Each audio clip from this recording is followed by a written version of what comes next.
Know you the reason of our present summons? What business has our Jupiter on Earth? Why more in Thebes than any other place? And why we two, of all the herd of gods, are chosen out to meet him in consult? They call me god of wisdom, but Mars and Vulcan, the two fools of heaven, know full as much as I. And Venus may know more than all of us. For 'tis some petticoat affair, I guess. I have discharged my duty, which was to summon you, Phoebus. We shall know more anon when the thunderer comes down. 'Tis our duty to obey our father, for to confess the truth, if Jupiter had not taken little pains with our mothers, instead of being gods, we might have been a couple of page boys. But know you nothing farther, Hermes?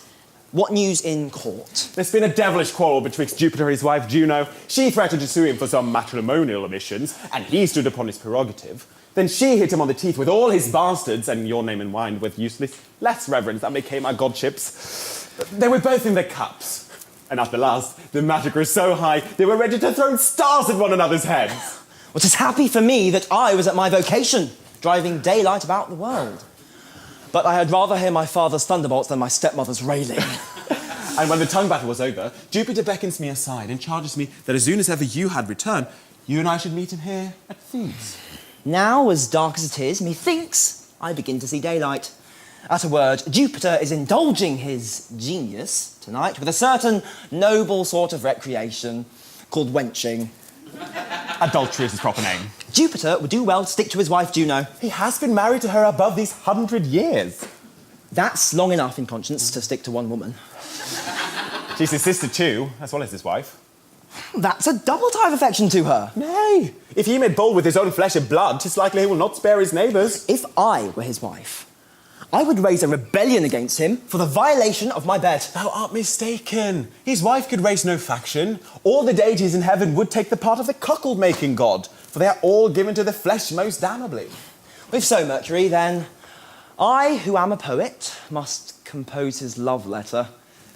And you, who are by trade a porter, must convey it. No more. He's coming down fast upon us, and he hears as far as he can see.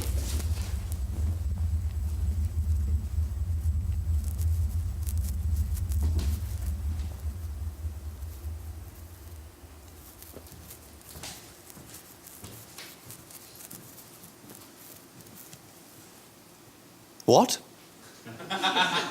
You are descanting upon my actions. All subjects will be censuring their kings. Well, I confess I am in love. What then? Some mortal, we presume, of Cadmus blood. Some Theban beauty. Some Yosemite. Or some Europa. I'll say that for my father. He's constant to a handsome family. He snuffs up incense so savourily when 'tis offered to him by a fair hand. Well, my familiar sons, this saucy carriage I have deserved. For he who trusts a secret makes his own man his master. I read your thoughts. Therefore you may as safely speak as think. Mine was a very homely thought. I was just considering into what form your almightyship would be pleased to transform yourself tonight. Whether you would fornicate in the shape of a bull or a ram, an eagle or a swan, or in short, whether you would recreate yourself in feathers or in leather. Any disguise to hide the king of gods.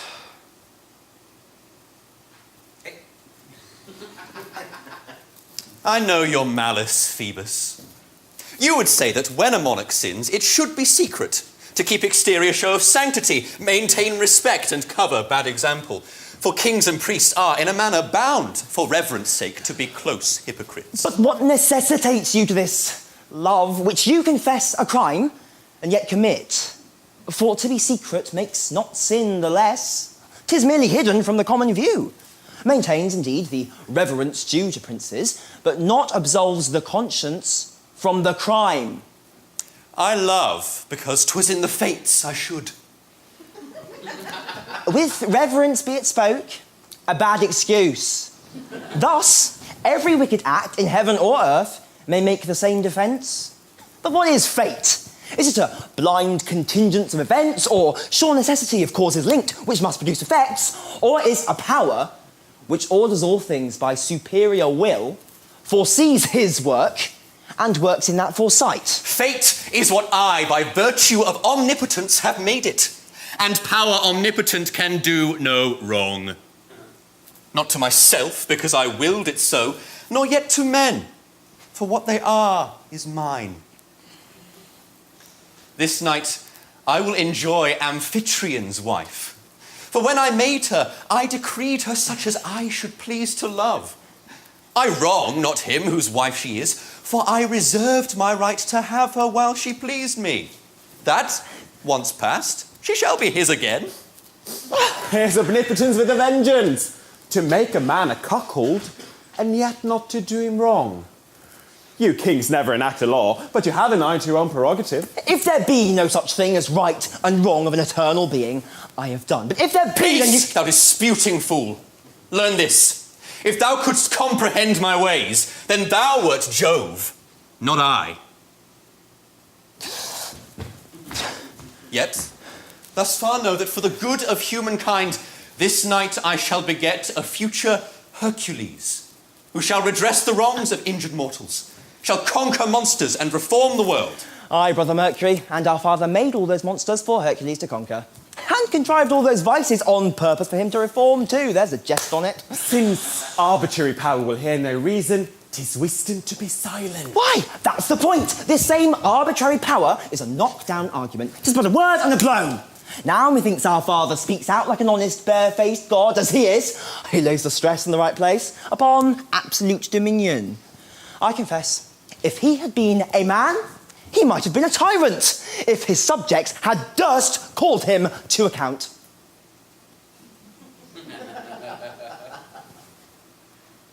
My present purpose and design you heard. To enjoy Amphitryon's wife, the fair Alcmena. You two must be subservient to my love. Enough of your Grumbletonian morals, brother. There's preferment coming. Be advised and pimp dutifully.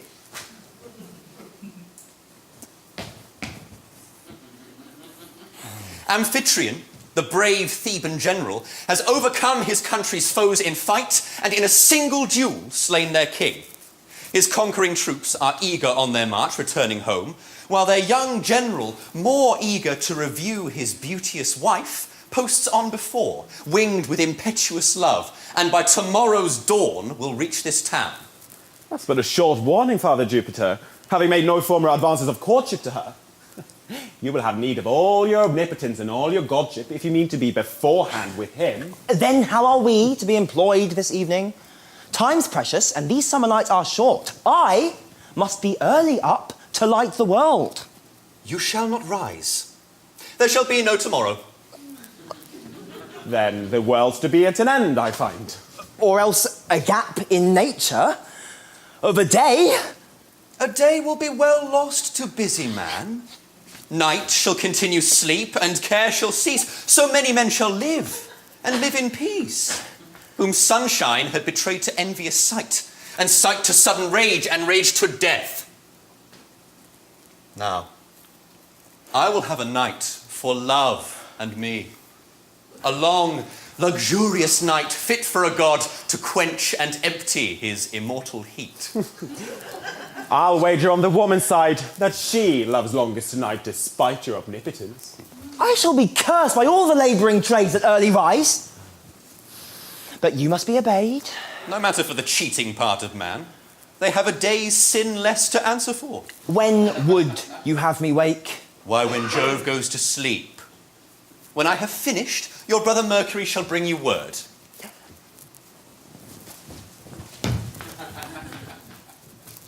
Now, Hermes, I must take Amphitryon's form to enjoy his wife. Thou must be Sosia, this Amphitryon slave, who all this night is travelling to Thebes to tell Alcmena of her lord's approach and bring her joyful news of victory. But why must I be Sosia? Dull god of wit, thou statue of thyself. Thou must be Sosia to keep out Sosia, who by his entrance might discover Jove, disturb my pleasures, raise unruly noise, and so distract Alcmena's tender soul. She would not meet my warmth when I dissolve into her lap, nor give down half her love. Let me alone. I'll conjure him away. But I abhor so villainous a shape. Take it. I charge thee on thy duty. Take it, nor dare to lay it down till I command. I cannot bear a moment's loss of joy. Look up. The night is in her silent chariot and riding just o'er Thebes. Bid her drive slowly or make a double turn about the world, while I drop Jove and take Amphitryon's dress, to be the greater, while I seem the less.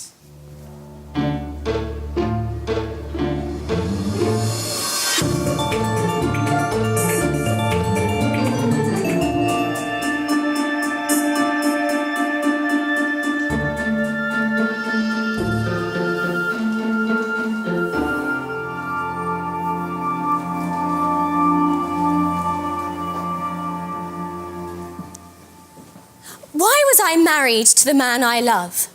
For had he been indifferent to my choice or had been hated, absence had been pleasure. But now I fear for my Amphitryon's life. At home, in private and secure from war, I am amidst an host of armed foes, sustaining all his cares, pierced with his wounds. And if he falls, oh, which ye gods avert, am in Amphitryon slain. Would I were there and he were here, so we might exchange our fates, that he might grieve for me and I might die for him.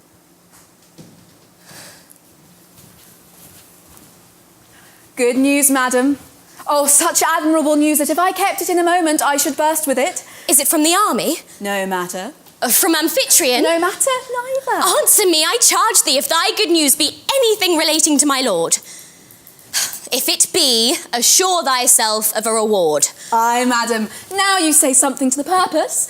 What matter is it to me if my lord has routed the enemies, if I get nothing of their spoils? Say, is my lord victorious? Why, he is victorious. Indeed, I prayed devoutly to Jupiter for a victory, with the request that you should give me 10 pieces of gold if I brought you news of it. Oh, they are thine. Supposing he be safe too. Nay, that's a new bargain. For I vowed to Jupiter that then you should give me 10 pieces more. But I do undertake for my lord's safety, if you will be pleased to discharge his godship Jupiter of the debt and take it upon you to pay. When he returns in safety, Jupiter and I will pay your vow. And I am sure I agreed with Jupiter that if I brought you news that my lord was upon return, you should grant me one small favour more that will cost you nothing. Make haste, thou torturer! Is my Amphitryon upon return? Promise me that I shall be your bedfellow tonight, as I have been ever since my lord's absence. That's a small request. 'Tis granted. But swear by Jupiter. But why by Jupiter? Because he's the greatest! I hate to deal with one of your little baffling gods that can do nothing but by permission. But Jupiter can swinge you off if you swear by him and are forsworn. I swear by Jupiter. Then I believe he is victorious.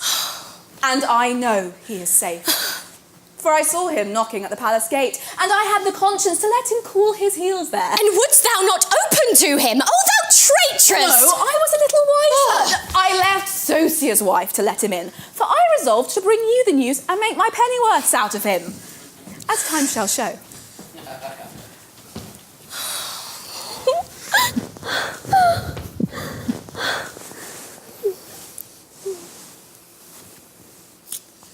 Oh, let me live forever on those lips. The nectar of the gods to these is tasteless. I swear that, were I Jupiter, this night I would renounce my heaven to be Amphitryon. Then, not to swear beneath Amphitryon's oath, forgive me, Juno, if I am profane, I swear I would be what I am this night, and be Alcmena rather than be Juno.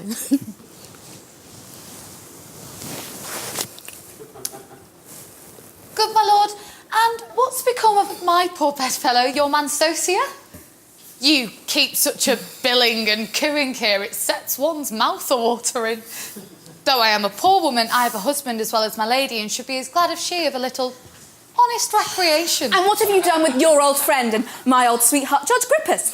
Has he brought me home a crowned purse that swells with bribes? My lord, you tell me nothing of the battle. Oh. Is Thebes victorious? Are our foes destroyed? For now I find you safe, I should be glad to hear that you're in danger. A man had need be a god to stand the fury of 3 talking women. I think, on my conscience, I made their tongues of thunder. I asked the first question. Answer me, my lord. Peace, mine's a lover. Yours is but a husband. I will be answered. Sosia is safe, Grippus is rich, both coming. I rode before him with a lover's haste. Was their poor god so harried? But for my love, I wish I were in heaven again with Juno. Then I, it seems, am last to be regarded. Not so, my love. But these obstreperous tongues have snatched their answers first. They will be heard. And surely Jove would never answer prayer that woman made, but only to be freed from their eternal noise. Make haste to bed. There, let me tell my story in thy arms. There, in the gentle pauses of our love, betwixt our dyings, ere we live again, thou shalt be told the battle and success, which I shall oft begin and then break off. For love will often interrupt my tale and make so sweet confusion in our talk that thou shalt ask, and I shall answer things that are not of a piece, but patched with kisses and sighs and murmurs and imperfect speech. And nonsense shall be eloquent in love. My lord is very hot upon it. This absence is a good friend to us poor neglected wives. It makes us new again. I am the fool of love, and find within me the fondness of a bride without the fear. My whole desires and wishes are in you. My lady's eyes are glancing towards bedward too. But she shall ask my leave first. Great Juno, thou whose holy care presides over the nuptial bed, pour all thy blessings on this auspicious night. Juno may grudge, for she may fear a rival in those bright eyes. But Jupiter will grant, and doubly bless this night. Bromia, prepare the bed. The tedious journey has disposed my lord to seek his needful rest. 'Tis very true, madam. The poor gentleman must needs be weary, and therefore 'twas not ill-advised that he must lie alone tonight, to recruit himself with sleep and lay in enough for tomorrow night, when you might keep him waking. I must confess I made a kind of promise. A kind of promise, do you call it? I am sure you swore to me, by Jupiter, that I should be your bedfellow, and I'll accuse you to him too, the first prayers I make. Oh, the malicious baggage. I did swear indeed, my lord. Forswear thyself, for Jupiter but laughs at lovers' perjury. The more shame for him if he does. No, Jupiter is an honester gentleman than you make of him. I'm all on fire, and would not lose this night to be the master of the universe. Aye, my lord, I see you are on fire, but the devil a bucket shall be brought to quench it without my leave. You may go to bed, madam, but you shall see how heaven will bless you for your night's work. Some fool, some block-headedly child. Jove, I beseech thee, send her. Now I could call my thunder to revenge me, but that were to confess myself a god, and then I lost my love. Alcmena, come. By heaven, I have a bridegroom's fervour for thee as I had ne'er enjoyed. She has my oath, and sure she may release it, if she please. Why, truly, madam, I am not cruel in my nature to poor distressed lovers, for it may be my own case another day. And therefore, if my lord would please consider me... Anything, but name thy wish and have it. Aye, now you say anything, but you would promise me another story tomorrow morning. Look you, my lord, here's a hand open to receive. You know the meaning of it. I am for nothing but the ready. Thou shalt have all the treasury of heaven. Aye, when you are Jupiter to dispose of it. I had forgot, and showed myself a god. This love can make a fool of Jupiter. You've got some part of the enemy's spoil, I warrant you. I see a little trifling diamond upon your finger, and I am proud enough to think it might become mine too. Here, take it. This is a very woman. Her sex is avarice, and she in one is all her sex. Aye, 'tis no matter what you say of us. Go, get you together, you naughty couple, till you are both weary of tiring one another. And then, tomorrow morning, I shall have another feast for parting you.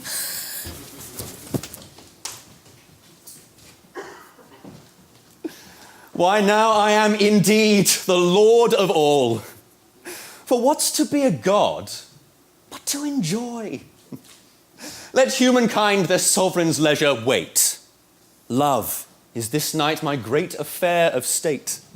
Let this one night of providence be void. All Jove, for once, is on himself employed. Let unregarded altars smoke in vain, and let my subjects praise me, or complain. Yet, if betwixt my intervals of bliss, some amorous youth his orisons address, his prayer is in an happy hour preferred, and when Jove loves, a lover shall be heard.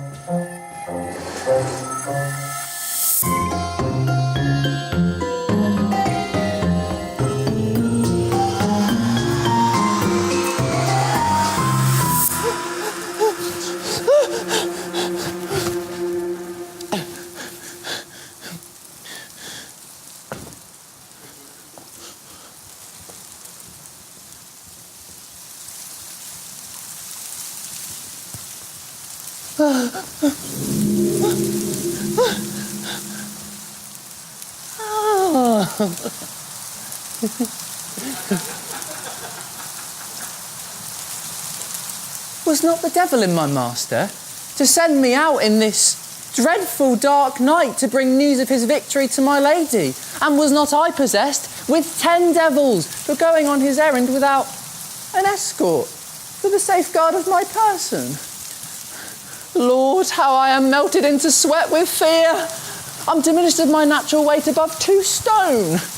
I have been in an ague fit ever since shut of evening, what with the fright of trees by the highway which looked maliciously like thieves by moonshine, and what with bulrushes by the riverside that shake like spears and lances at me.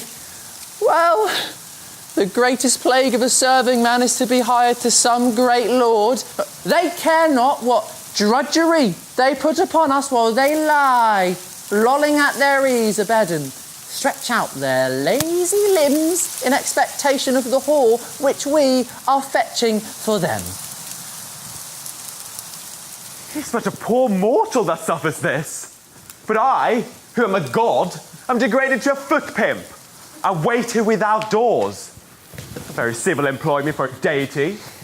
The better sort of them will say, upon my honour, at every word, yet ask them for our wages, and they plead the privilege of their honour, and will not pay us.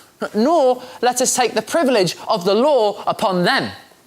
There's conscience for you. This fellow has something of the Republican spirit in him. Oh, stay! This, methinks, should be our house, and I should thank the gods now for bringing me safe home. But I think I had as good let my devotions alone till I have got the reward for my good news, and then thank him once for all. For if I praise him before I am safe within doors, some damned mastiff dog will come out and devour me, and then my thanks are thrown away upon him. Thou art a wicked rogue. Therefore, thou comest not into this house this night, and thank me accordingly as I use thee. Now I am to give an account of my lord's victory to my lady. 'Tis good to exercise my parts beforehand and file my tongue into eloquent expressions to tickle her ladyship's admiration. Good! And here's the god of eloquence to judge of thy oration. This lantern, for once, shall be my lady, for she is the lamp of all beauty and perfection. Then thus I make my addresses to her.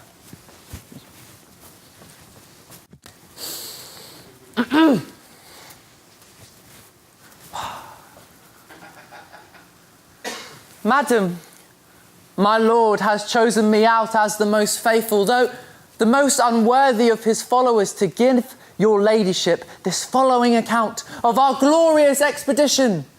Then she, "Oh, my poor Sosia, how I am overjoyed to see thee." She can say no less.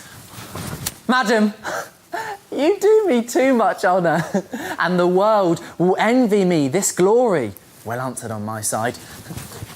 "And how does my lord Amphitryon?" "Madam, he always does like a man of courage when he is called by honour.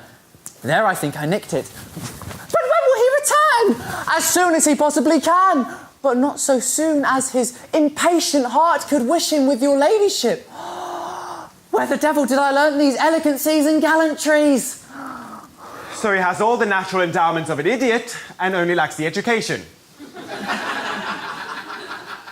"What? Is the devil in the night? She's as long as 2 nights. The 7 stars are just where they were 7 hours ago. Has Phoebus been playing the good fellow and overslept himself that he forgets his duty to us mortals?" How familiarly the rascal treats us, gods! But I shall make him alter his tone immediately.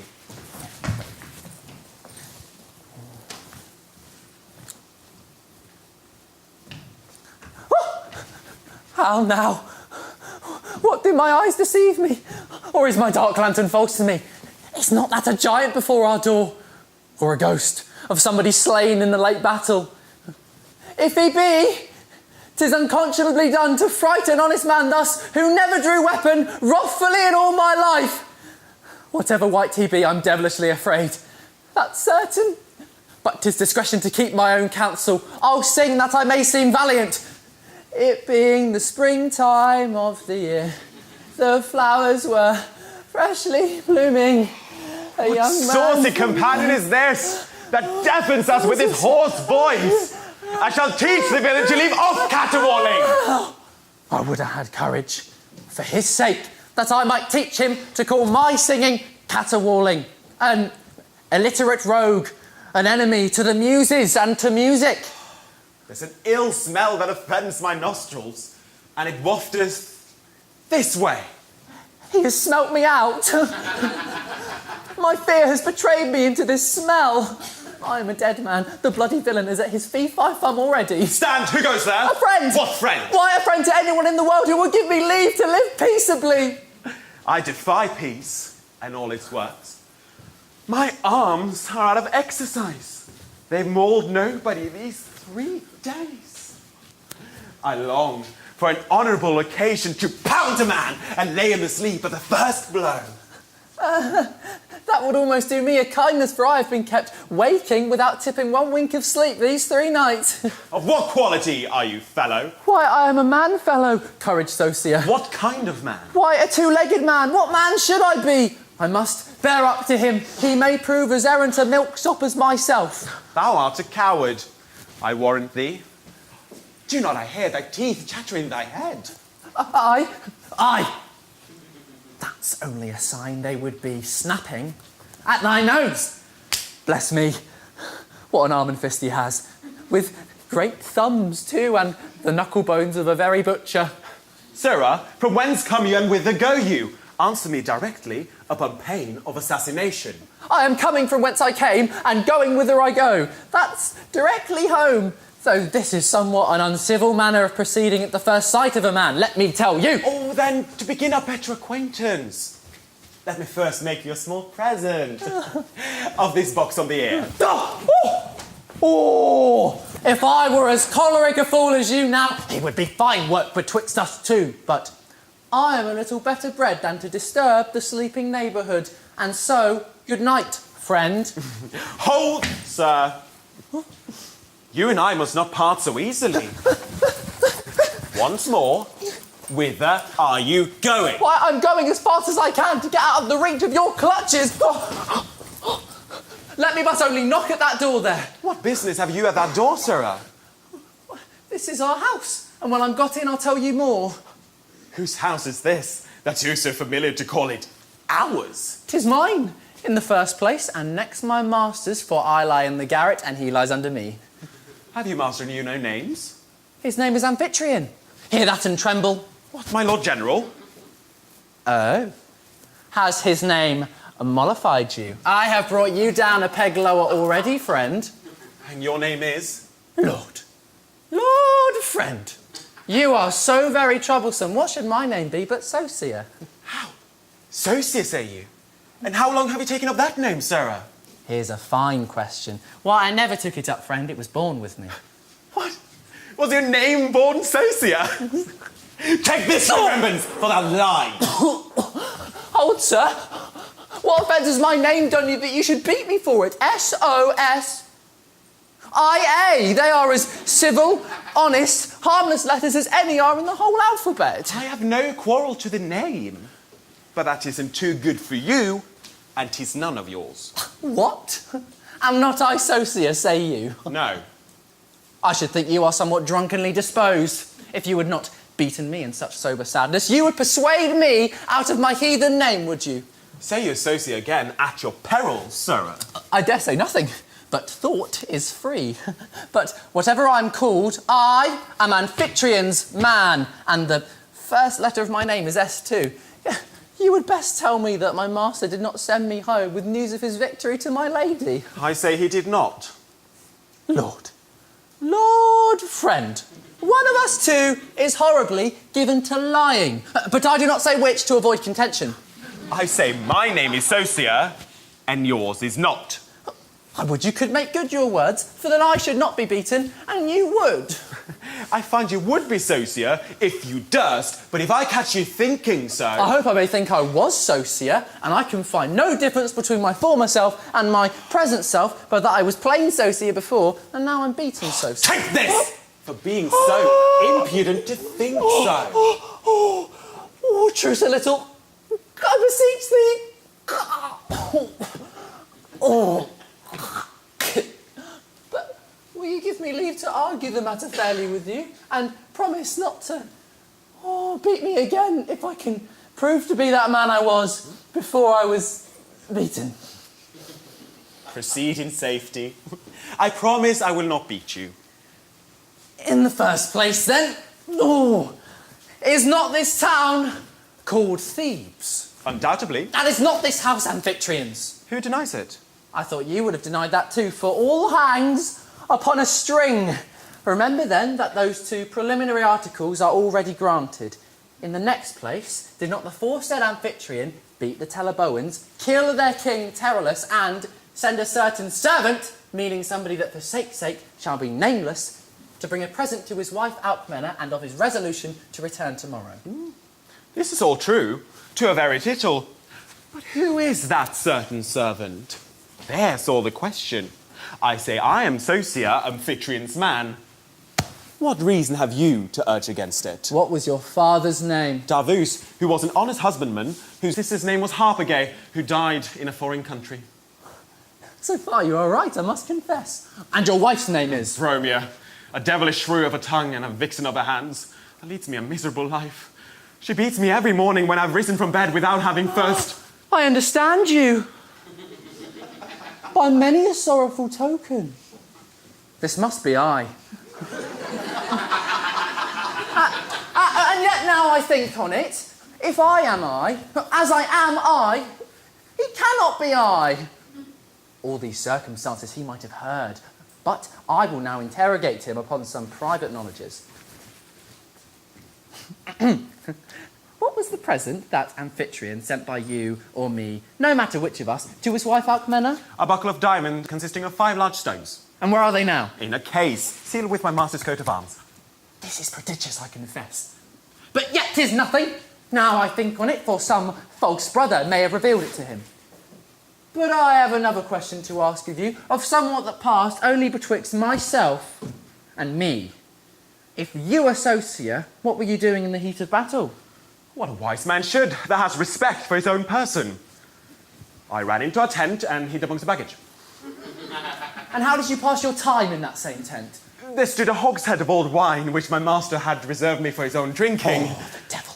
He must have hid himself in that hogshead, or he could never have known that. And by that hogshead, upon the ground lay a kind inviter, or provoker of good drinking. Nay, I have caught you. There was neither inviter nor provoker, for I was all alone. A lusty gammon of... Bacon.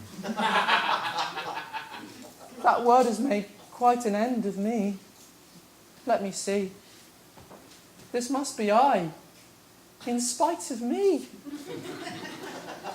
But let me view him nearer. He's damnable like me. That's certain. Imprimis. A very foolish face, with a long chin at end on it. Item.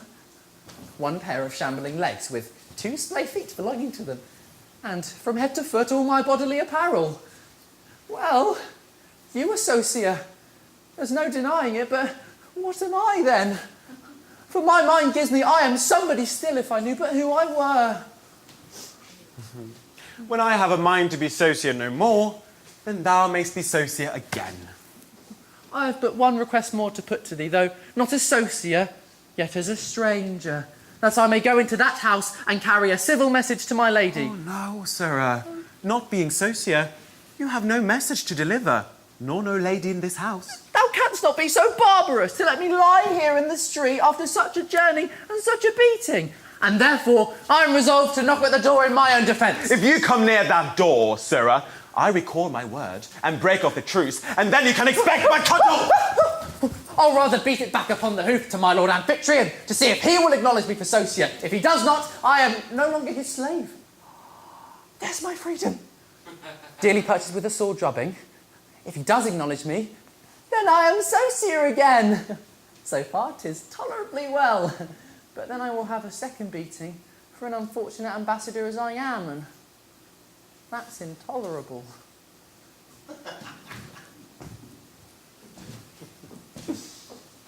I have fobbed off His Excellency pretty well. I've also given Jupiter sufficient time for his consummation. Oh, he's taken his cue, and here he comes as leisurely and as lank as if he's emptied himself of the best parts of his almighty ship. The Thebans must not know I have been here. Detracting crowds would blame me that I robbed these happy moments from my public charge to consecrate to thy desired embrace. And I could wish no witness but thyself, for thou thyself art all I wish to please.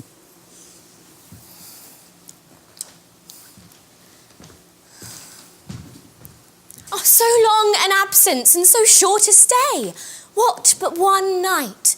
One night of joy and love could only pay one night of cares and fears, and all the rest are an uncancelled sum.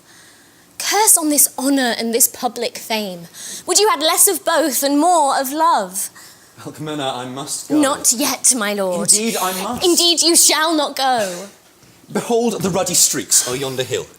Those are the blushes of the breaking morn that kindle daylight to this nether world. No matter for the day. It was but made to number out the hours of busy men. Let them be busy still, and still be wretched, and take their fill of anxious, drudging day. But you and I will draw our curtains close, extinguish daylight, and put out the sun. Come back, my lord. In faith, you shall retire. You have not yet laid long enough in bed to warm your widowed side. I find my lord is an excellent schoolmaster. My lady is so willing to repeat her lesson. That's a plaguey little devil. What a roguish eye she has. I begin to like her strangely. My lady's waiting woman is the proper fees of my lord's chief gentleman. I have the privilege of a god too. I can view her naked through all her clothes. Let me see, let me see. I've discovered something that pleases me already. Let me not live, but thou art all enjoyment.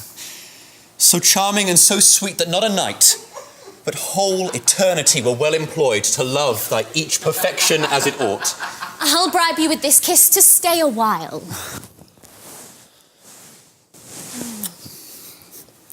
A bribe indeed that soon will bring me back.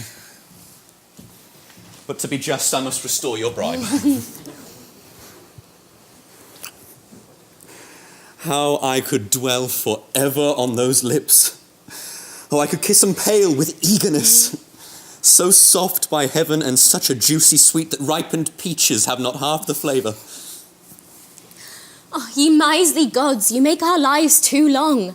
You fill them with diseases, wants and woes, and only dash them with a little love, sprinkled by fits and with a sparing hand. Count all our joys from childhood e'en to age, they would but make a day of every year. Take back your 70 years, the stint of life, or else be kind and cram the quintessence of 70 years into sweet 70 days. For the rest is just flat, insipid being. But yet, one scruple pains me at my parting. I love so nicely that I cannot bear to owe the sweets of love which I have tasted to the submissive duty of a wife. Tell me, and soothe my passion ere I go, that in the kindest moments of the night, when you gave up yourself to love and me, you thought not of a husband, but a lover. But tell me first why you would raise a blush upon my cheek by asking such a question. I would owe nothing to a name so dull as husband is, but to a lover, all. You should have asked me then, when love and night and privacy had favoured your demand. I ask it now because my tenderness surpasses that of husbands for their wives. Oh, that you loved like me. Then you would find 1,000 niceties in love. The common love of sex to sex is brutal, but love refined will fancy to itself millions of gentle cares and sweet disquiets. The being happy is not half the joy. The manner of the happiness is all. In me, my charming mistress, you behold a lover that disdains a lawful title, such as of monarchs to successive thrones. The generous lover holds by force of arms and claims his crown by conquest. Methinks you should be pleased I give you all a virtuous and a modest wife can give. No, that very name of wife and marriage is poison to the dearest sweets of love. To please my niceness, you must separate the lover from his mortal foe, the husband. Give to the yawning husband your cold virtue, but all your vigorous warmth, your melting sighs, your amorous murmurs be your lover's part. I comprehend not what you mean, my lord, but only love me still and love me thus, and think me such as best may please your thought. There's mystery of love in all I say. Farewell.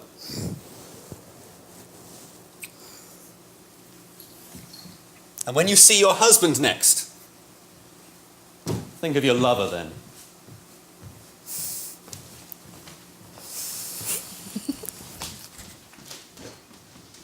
Now I should follow him, but love has made a lame god of me. Yet why should I love this Phaedra? She's already spoken for and a jilt into the bargain. She's here again, and I must love her, in spite of me. Neither of the sexes can be wiser than some certain parts about them will give them leave. Well, Sosia, and how go matters? Our army's victorious. And my suitor, Judge Grippus? Your voluptuous gourmand. But has he the wherewithal to be voluptuous? Has he returned wealthy? He sells justice as he uses, fleeces the rich rebels and hangs up the poor. Then while he has money, he may court me. Has he sent me no token?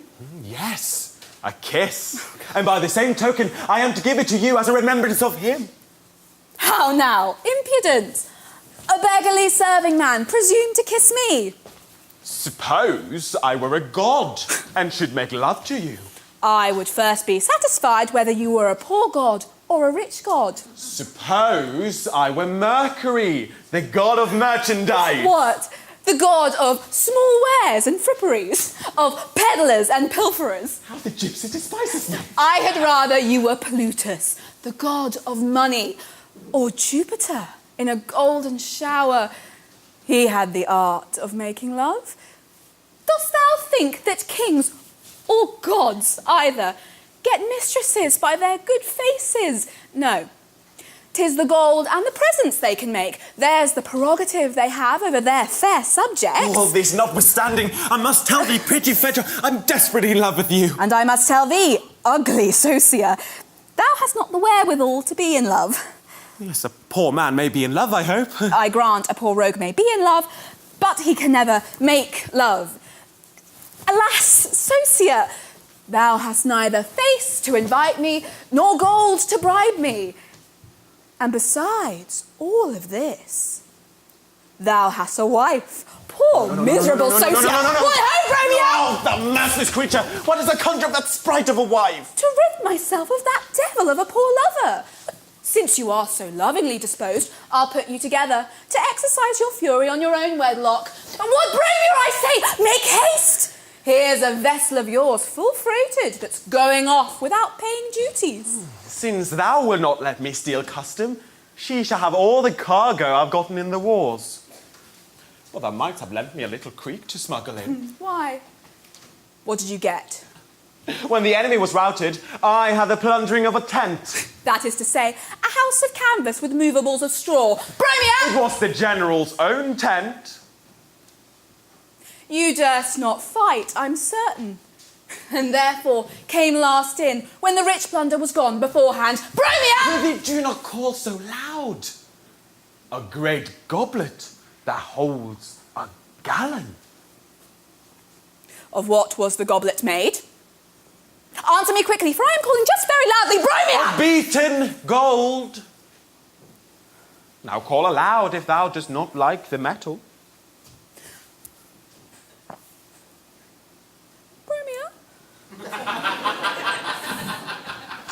Now what say you to that present, Phaedra? Why, I am considering... What, I prithee? Why, how to divide the business equitably. To take the gift and refuse the giver. Thou art so damnably ugly. Oh, now the devil take Jupiter for confining me to this ungodly shape today. But Grippus is ugly, and old too. But Grippus is a gentleman, and my lady's uncle, and if he marries me, I shall take place of my lady. Sosia! Sosia! Hark! Your wife. She has sent her tongue before her. I hear the thunderclap already. There's a storm approaching. Yes, of thy brewing. I thank thee for it. Oh, how I should hate thee now. If I could only stop loving thee. Not a word of the dear goblet, if you hope for... You know what, Sosia? You give me hope then. Not absolutely hope, neither. But gold is a great cordial in love matters, and the more you apply of it, the better. I am honest, that's certain, but when I weigh my honesty against the goblet, I am not quite resolved on which side the scale will turn. Farewell, Phaedra. Remember me to my wife and tell her that... Tell her what, traitor? That you are going away without seeing her? That I'm doing my duty and following my master. Oh, so brisk too. Your master did his duty to my lady before he parted. He could leave his army in the lurch and come galloping home at midnight to have a lick at the honey pot. My master knew what belonged to a married life. Oh, oh.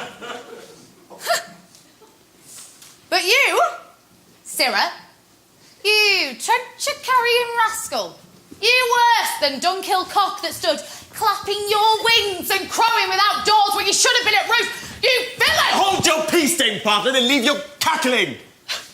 My master charged me to stand sentry without doors. My master? My master's more a gentleman than to lay such an unreasonable request upon a poor distressed married couple. And after such an absence, too? No, there's no comparison between my master and thee. Thou sneaks thee! No more than there is betwixt my lady and you, Bromeo. We've had our time. in a civil way, spouse, and much good love has been betwixt us. But we have been married 15 years, I take it, and that hoity-toity business ought in conscience to be over. Marry, come up! I am neither old nor ugly enough to have that said to me. But will you hear reason, Bromia? My master and my lady are yet in manner bride and bridegroom. They are in honeymoon still. Do but think what a jest it would be to the family to see two venerable married people like us lying snug in a bed together and sighing out fine tender things to one another. Traitor! Darest thou maintain that I am past the age of having fine things said to me? Oh, not so, my dear. But I'm certainly past the age of saying them. You don't deserve to be yoked with a woman of honour, as I am, thou perjured villain! Prithee, but be continent and honest in thy tongue. Do thy worst with everything else about thee. I'll scour thy hide for that word. Thou wilt not strike your lord and husband, wilt thou? Since thou wilt none of the me, 'tis but justice to give thee the bastings of the ladle. Was ever a poor deity so henpecked as I am? Nay then, 'tis time to lay her asleep, with my enchanted rod, before I'm disgraced or ravished. What art thou rebelling? I'll make thee. How now? Has the rogue bewitched me? I grow dull and drowsy on the sudden. I can stir neither hand nor foot. I am just like him. I've lost the use of all my members. I can't so much as wag my tongue. And that's the last living part about a woman.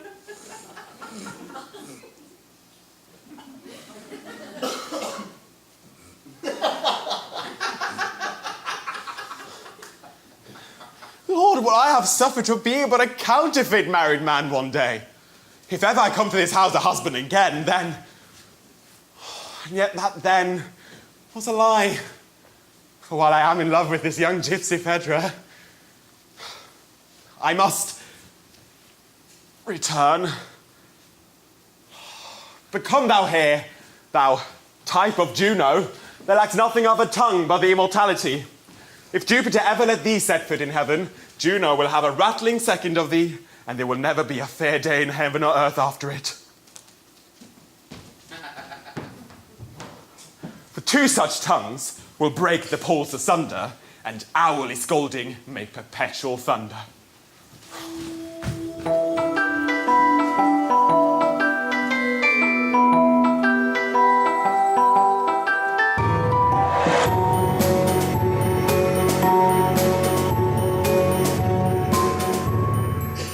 Now, Sirrah, follow me.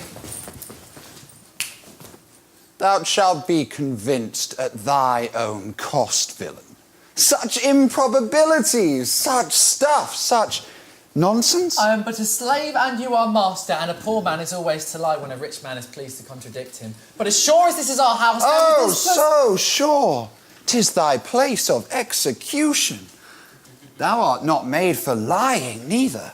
That's certain, for all my neighbours say I have an honest face, or else they would never call me cuckold as they do. I mean, thou hast not wit enough to make a lie that will hang together. Thou hast set up a trade that thou hast not stock enough to manage. Oh, that I had a crab-tree cudgel for thy sake. How a cudgel, said you?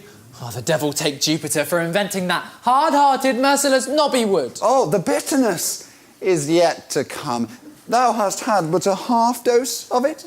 I was never good at swallowing medicine, and my stomach wumbles at the very thought of it.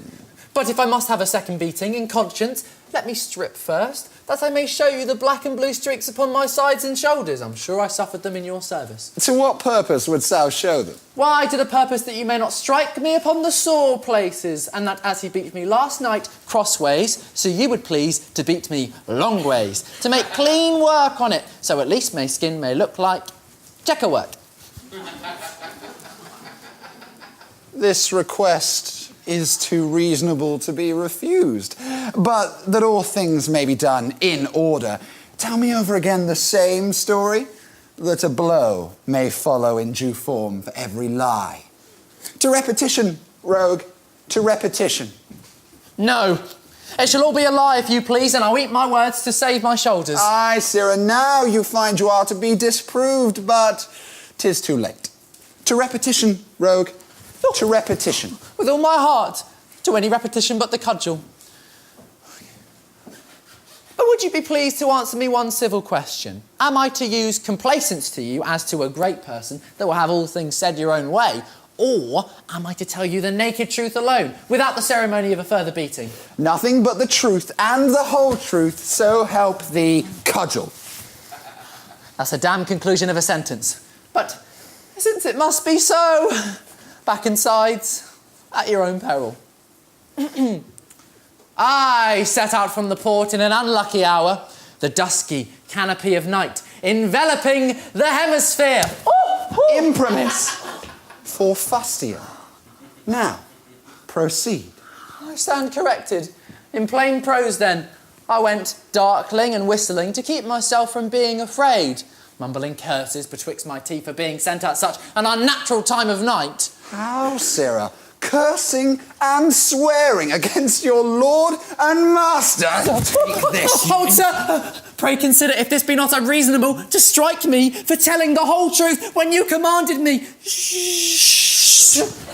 I'll fall into my old dog trot of lying again if this must come of plain dealing. To avoid impertinences, make an end of your journey and come to the house. What found you there, in God's name? I came thither in no God's name at all, but in the devil's name I found, before the door, a swinging fellow, with all my shapes and features, and accoutred also in my clothes. Who was that fellow? What, who should it be but another Sosia, a certain kind of other me, who knew on my unfortunate commission precisely to a word, as well as I, Sosia, as being sent by yourself from the port upon the same errand to Alkmena. What gross absurdities are these? Oh, Lord! Oh, Lord, what gross absurdities. As plain as Eddie Pikestaff, that other me has sped himself there before me. You won't give a man leave to speak poetically now, or else I would say that I was arrived at the door before I came thither.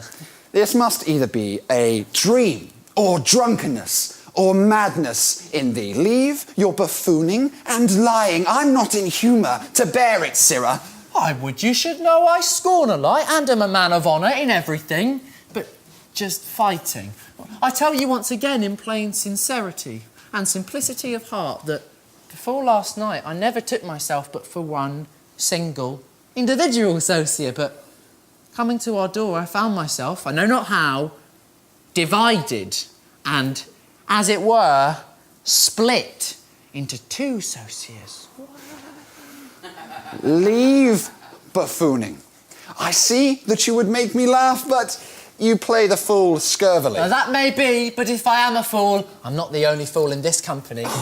Oh, no, impudent, I shall... Be not in wrath, sir. I meant not you. I cannot possibly be the only fool, for if I am one fool, I must certainly be two fools, for as I told you, I am double. That one should be two is very probable.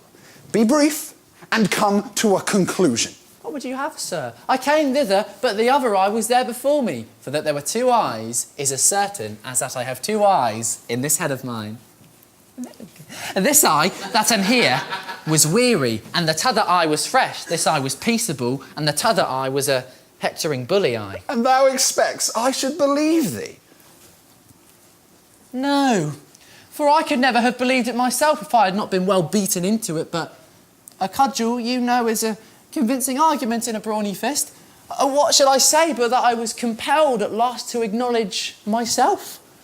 I found he was very I. I viewed myself as in a mirror from head to foot. He was handsome, of a noble presence, a charming air, loose and free in all his motions. And I found he was so much I that I should have reason to be better satisfied with the beauty of my own person, if his hand had not been a little of the heaviest. Once again, to a conclusion. Say you passed by him and entered into the house. I am a friend to truth and say no such thing. He defended the door and I could not enter. How not enter? What? How should I enter unless I were a spirit to glide by him and shoot myself through locks and bolts and 2-inch boards? Oh, coward, didst thou not attempt to pass? Yes, and was repulsed and beaten for my pains. Who beat thee? I beat me. Didst thou beat thyself? I don't mean I here, but the absent me beat me here present. There's no end of this intricate piece of nonsense. 'Tis only nonsense because I speak it, who am a poor fellow. But it would be sense, and substantial sense, if a great man said it, that was backed with the title and the eloquence of £10,000 a year. No more. But let us enter. Hold. My Alcmena is coming out and has prevented me. How strangely she will be surprised to see me here so unexpectedly. Oh, heavens! Those heavens and all their blessed inhabitants grant that the sweet rewarder of my pains may still be kind as on our nuptial night. So soon returned.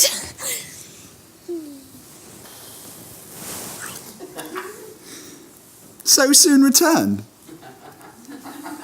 Is this my welcome home? So soon returned says I'm come unwished. This is no language of desiring love. Love reckons hours for months and days for years, and every little absence is an age. What says my lord? No, my Alcmena, no. True love, by its impatience, measures time, and the dear object never comes too soon. Nor ever came you so, nor ever shall. But you yourself are changed from what you were. Not so I met you at your last return, when yesternight I flew into your arms and melted in your warm embrace. How's this? Did not my soul e'en sparkle at my eyes and shoot itself into your much-loved bosom? Did I not tremble with excess of joy, nay, agonise with pleasure at your sight, with such inimitable proofs of passion as no false love could feign? What's this you tell me? Far short of truth, by heaven. And you returned those proofs with usury, and left me with a sigh at break of day. Have you forgot? Or have you dreamt, Alcmena? Perhaps some kind revealing deity has whispered in your sleep the pleasing news of my return, and you believed it real? Perhaps, too, in your dream, you used me kindly, and my preventing image reaped the joys that you meant awake to me. Some melancholy vapour sure has seized your brain, Amphitryon, and disturbed your sense. Or yesternight is not so long a time, but you might yet remember, and not force an honest blush into my glowing cheeks, for that which lawful marriage makes no crime. I thank you for my melancholy vapour. 'Tis but a just requital for my dream. My master took too much of the creature last night, and now is angling for a quarrel when he has no assets. You dare not justify it to my face. Not what? That I returned before this hour. You dare not sure deny you came last night and stayed till break of day. Oh, impudence. Why, Sosia? Nay, I did nothing. But for all things here may go by enchantment, as they did with me, for aught I know. Speak, Phaedra, was he here? Madam, I am but a chambermaid, and by my place I am to forget all that was done overnight in love matters. Now, in the name of all the gods, Alcmena, a little recollect your scattered thoughts and weigh what you have said. I weighed it well, Amphitryon, ere I spoke. And she and Bromia, all the slaves and servants, can witness they beheld you when you came. If other proof were wanting, tell me how I came to know of your fight, your victory, the death of Terralus in single combat, and father, from whose hands I had a jewel, the spoils of him you slew. This is amazing. Have I already given you those diamonds? The present I reserved? 'Tis an odd question, you see I wear them, look. Oh, now answer, Sosia. Yes, now I can answer with a safe conscience as to that point. All the rest may be magic, but as for the diamonds, here they are, under safe custody. And then what are these upon my arm? Flints, or pebbles, or some such trumpery of enchanted stones. yet, now I think on it, madam, did not a certain friend of mine present them to you? What friend?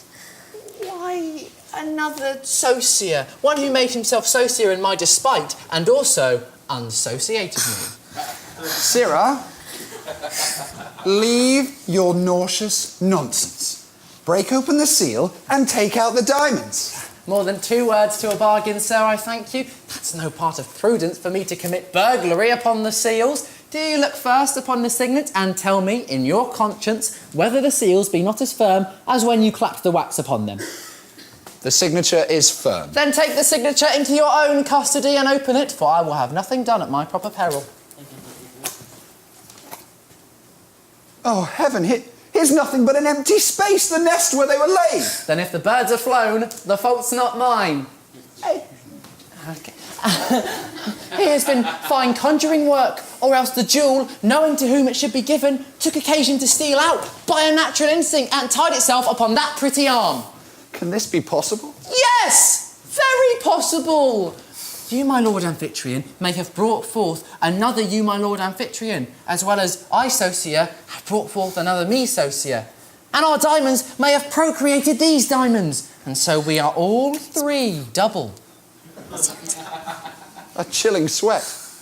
A damp of jealousy hangs upon my brows and clams upon my limbs. I fear, and yet I must be satisfied. And to be satisfied, I must dissemble.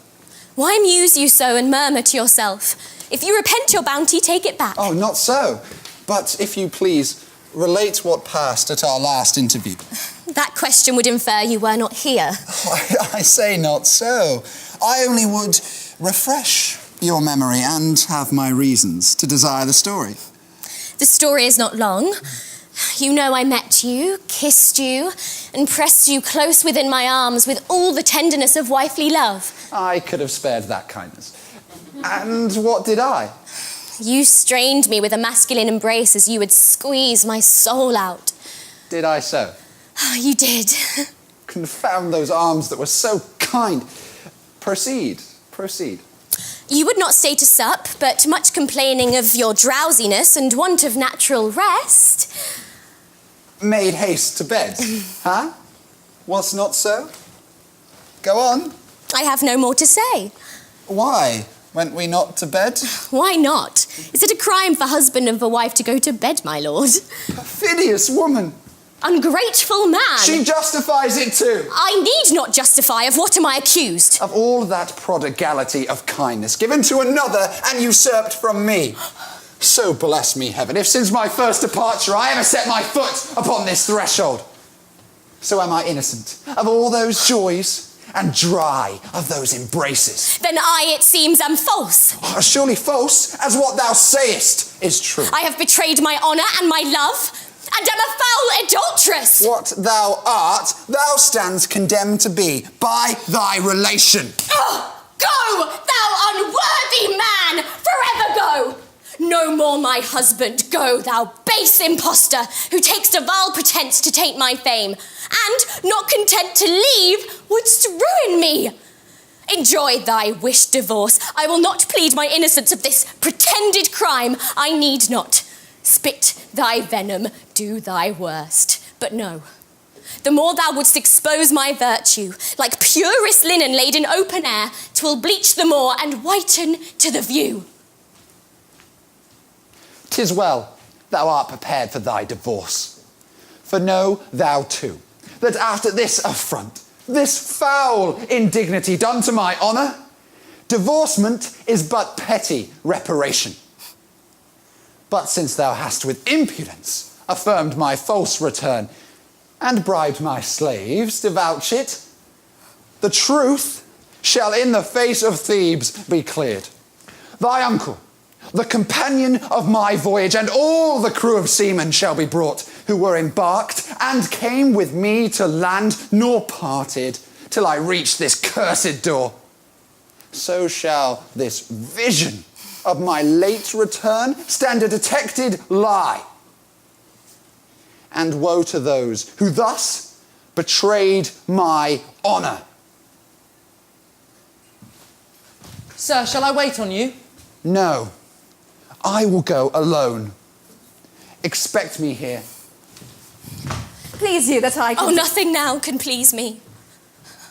Darkness and solitude and sighs and tears and all the inseparable train of grief attend my steps forever. What if I should lie now and say we have been here before? I never saw any good that came of telling truth. He makes no more advances to me.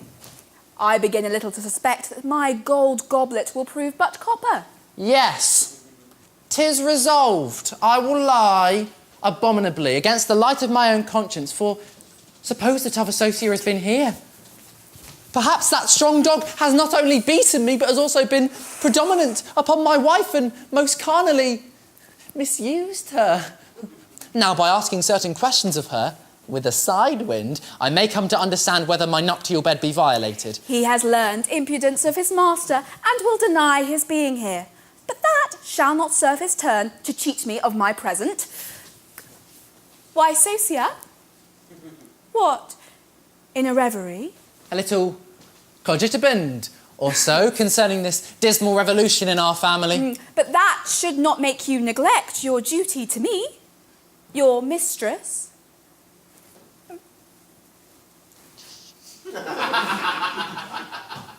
Pretty soul, I would thou wert, upon condition Bromia were 6 foot underground. What? Is all your hot courtship to me dwindled into a poor, unprofitable wish? You may remember I did not bid you absolutely despair. No, for all things yet may be accommodated in an amicable manner betwixt my master and my lady. I meant to the business betwixt you and me. Why, I hope we two never quarrelled. Must I remember you of a certain promise that you made me at our last parting? Oh, when I went to the army, that I should still be praising thy beauty to Judge Griffiths and keep up his affections to thee. No, I meant to the business betwixt you and me. This morning. That you promised me. That I promised thee. I find it now. That strong dog, my brother Sosia, has been here before me and courted her. You are considering whether or no to keep your promise? That I should keep my promise. The truth's on it, she's quite another kind of morsel than Bromia. And I should rather you should break it, in a manner, and as it were, and in some sense. In a manner, and as it were, and in some sense, thou sayest. I find that strong dog has only tickled up her imagination and not enjoyed her, so that, with my own limbs, I may perform the sweetness of his function with her. No, sweet creature, the promise shall not be broken, but what I have undertaken I will perform like a man of honour. Then you remember the preliminaries, the present. Yes. Yes! No, in gross I do remember something, but this disturbance of the family has somewhat stupefied my memory. Some pretty quelque-chose, I warrant thee, some acceptable trifle of small value. You may call a gold goblet a trifle, but I do place a greater value on your presence. A gold goblet, say'st thou? Yes. Yes, now I think on it, it was a kind of gold goblet as a gratuity after consummation. No. I'd rather be sure of one bribe beforehand than be promised 10 gratuities. Yes, now I remember it was, in some sense, a gold goblet by way of earnest, and it contained... One large... How? One large? Gallon. No. That was somewhat too large in conscience. It was not a whole gallon, but it may contain, reasonably speaking, one large thimbleful. But gallons and thimblefuls are so like in speaking that I might easily mistake them. Has it come to this? Out, traitor! I had been a traitor indeed to have betrayed thee to the swallowing of a gallon. But a thimbleful of cordial water is easily sipped off, and then this same goblet is so very light too that it will be no burden to carry it about with thee in thy pocket. Oh, apostate to thy love! Oh, perjured villain! What are you... Romeo, I was giving him the truth about himself. You see, I can be a good friend upon occasion. Aye, chicken. I never doubted of thy kindness. But for this fugitive, this rebel, this miscreant... Kind welcome to an absent lover. Aye, and a kind greeting you gave me at your return. But you used me so barbarously this morning. The other Sosia has been with her too. And has used her barbarously. Barbarously, that is to say uncivilly. And uncivilly, I'm afraid that means too civilly. You had best deny that you were here this morning. And by the same token that... Nay! No more tokens, for heaven's sake, dear patrons.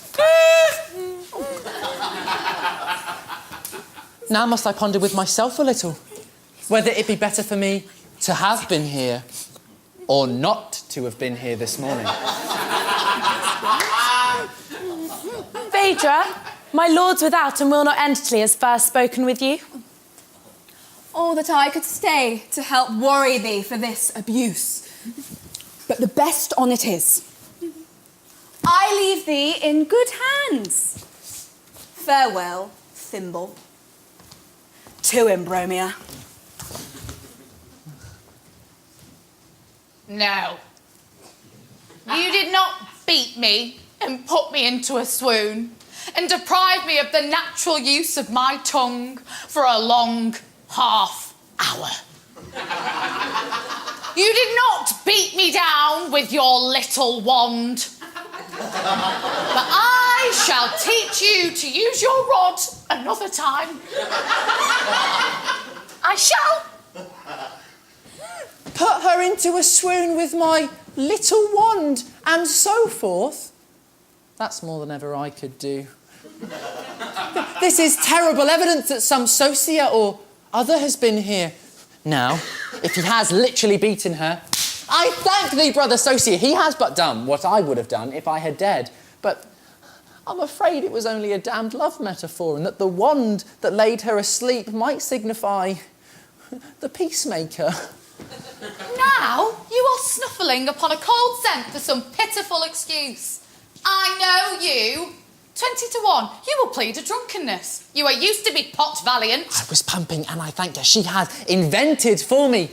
Yes, Bromia, I must confess, I was drunk, and possibly I might beat thee, or perhaps be a little more familiar with thy person by a way of kindness than if I had been sober. But prithee, inform me what I did, that I may consider what satisfaction I am to make thee. You would be forgetting, would you? Like a drunken bully that affronts overnight and when he's called to account the next morning, remembers nothing of the quarrel and asks for pardon to avoid fighting. By Bacchus I was overtaken, but I should be loath to think I committed any folly with thee. I am sure I kept myself awake all night in expectation of your coming. I warrant I was monstrous kind to thee. Yes, monstrous kind indeed. You never said a truer word, for when I came to kiss you, you pulled away your mouth and turned your cheek to me. Good. How good! Here's fine impudence. He justifies. Yes, I do justify that I turned my cheek like a prudent person, that my breath might not offend thee, for now I remember I had eaten garlic. Aye, you remember and forget just as it makes for you or against you. But to mend the matter, you never spoke one civil word to me, but stood like a stock without sense or motion. Yet better. After which, I lovingly invited you to take your place in the nuptial bed, as the laws of matrimony oblige you. And you inhumanly refused me. Aye. There's the main point of the business. Art thou morally certain that I refused thee? Look me now in the face, and say I did not commit matrimony with thee. I wonder how thou canst look me in the face after that refusal. Say it once again that I did not feloniously come to bed to thee. No, thou cold traitor, thou know'st thou didst not. Best of all, 'twas discreetly done of me to abstain. What, do you insult upon me too? No, I do not insult upon you, but... But what? How was it discreetly done then? Because it is the received opinion of physicians, that nothing but idiot weaklings and booby fools are procreated in drunkenness. A received opinion. Snivel guts. I'll be judged by all the married women of the town if any one of them has received it. The devil take the physicians for meddling in our matters. But for a certain reason that I best know, I'm glad that matter ended so fairly and peaceably betwixt us. Yes, 'twas very fair and peaceable to strike a woman down and beat her most outrageously. Is it possible I beat thee? I find your drift. You would fain be provoking me to a new trial now. But if faith, you shall bring me to no more handy blows.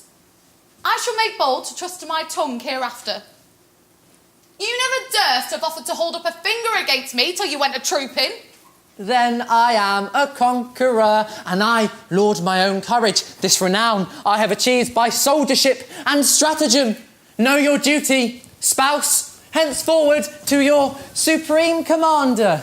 Indeed, I wondered at your quick return. Even so, almighty love will have it, Phaedra, and the stern goddess of sweet bitter cares who bows our necks beneath her brazen yoke. I would have manned my heart and held it out, but when I thought of what I had possessed, those joys that never end but to begin, oh, I am all on fire to make my peace and die, Jove knows as much as I can die, till I am reconciled. I fear 'twill be in vain. 'Tis difficult, but nothing is impossible to love like mine, for I have proved his force, and my Alcmena too has felt his dart. If I submit, there's hope. 'Tis possible I may solicit for you. But wilt thou promise me to do thy best? Nay, I promise nothing. Unless you begin to promise first. I will not be ungrateful. Well then, I'll try to bring her to the window. You should have a fair shoot at her. If you can bring her down, you're a good marksman. That's all I ask. And I will so reward thee, gentle Phaedra. Why, there's something of a melody in this sound. I could dance all day to the tune of chink chink. Go, Sosia, round our Thebes to Polydus, to Tranio, and to Grippus, companions of our war. Invite them all to join their prayers to smooth Alcmena's brow, and with a solemn feast to crown the day. Let me embrace you, sir. Nay, you must give me leave to express my gratitude. I have not eaten to say eating, nor drunk to say drinking, never since our villainous encamping so near the enemy. You, Bromia, see that all things be prepared with that magnificence as if some god were guest or master here. Or rather as much as if 20 gods were to be guests or masters here. That you may eat for today and tomorrow. Or rather again for today and yesterday, and as many months backwards as I'm indebted to my own belly. Away, both of you.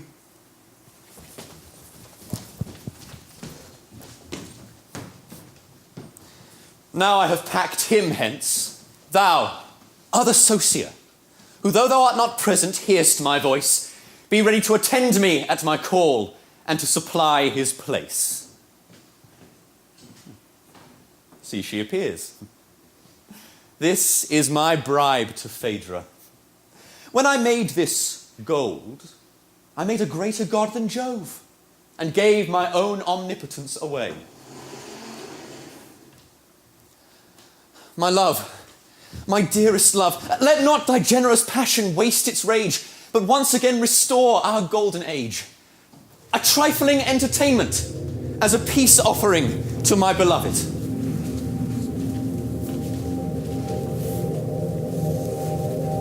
From harmony, from heavenly harmony, this universal frame began. When nature underneath a heap of jarring atoms lay and could not heave her head, the tuneful voice was heard from high, "Arise, ye more than dead." Then cold and hot and moist and dry in order to their stations leap and music's power obey. From harmony, from heavenly harmony, this universal frame began. From harmony to harmony, through all the compass of the notes it ran, the diapason closing full in man. What passion cannot music raise and quell?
And so, my love, She's gone. And she seemed to frown at parting. follow, and thou shalt see her soon appeased. For I who made her know her inward state. No woman, once well pleased, can throughly hate. I gave him beauty to subdue the strong, a mighty empire, but it lasts not long. I gave him pride to make mankind their slave, but in exchange to men I flattery gave. The offending lover, when he lowest lies, submits to conquer, and but kneels to rise.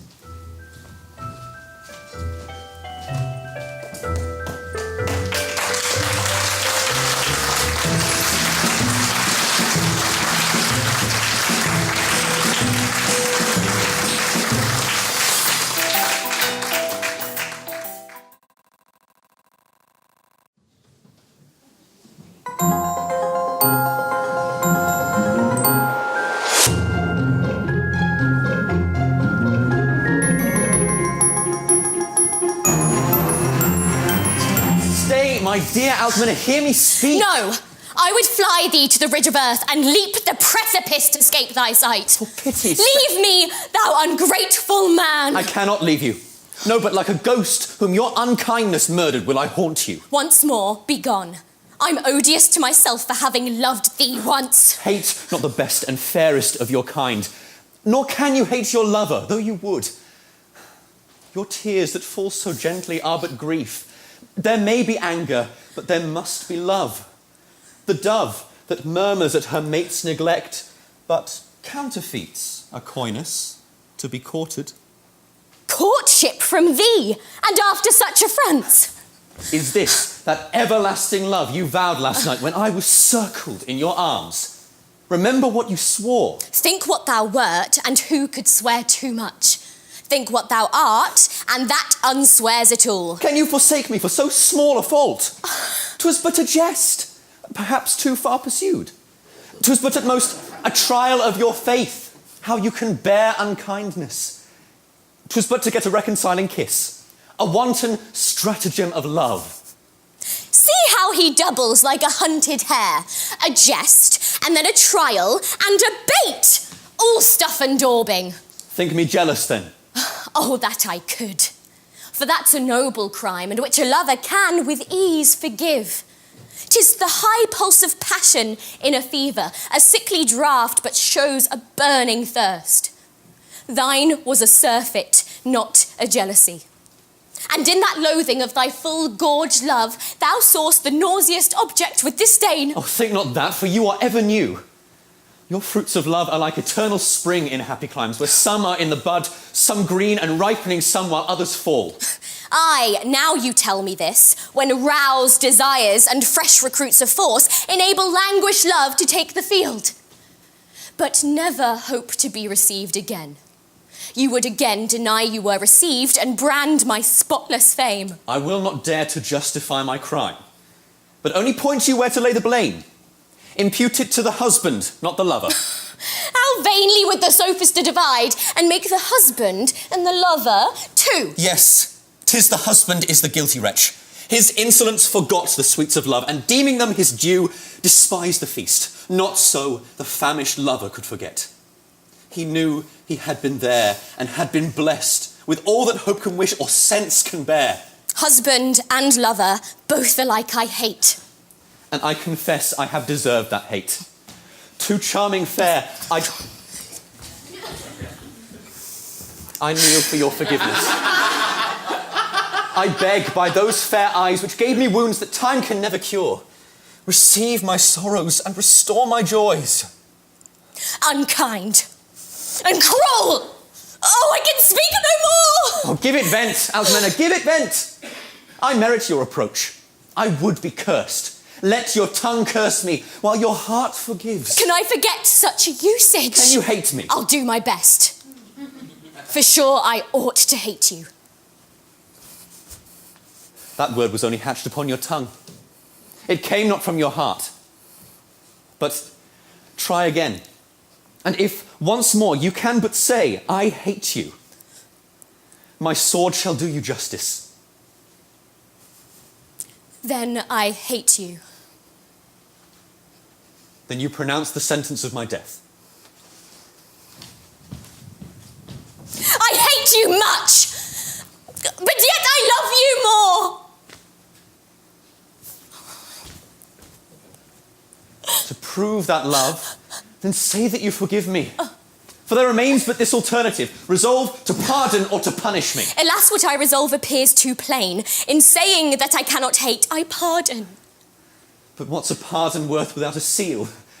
Permit me in this transport of my Forbear! joy. I am offended with myself that I have shown this weakness. Let me go where I may blush alone, but come not you, lest I should spoil you with excess of fondness and let you love again.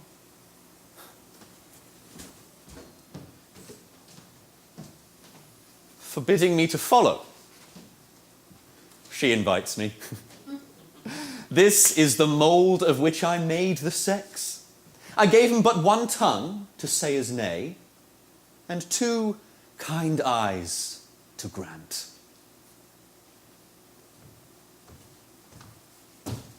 Be sure that none approach to interrupt our privacy.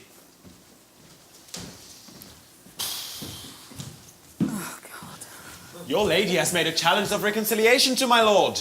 Here's a fair example of us two, Phaedra.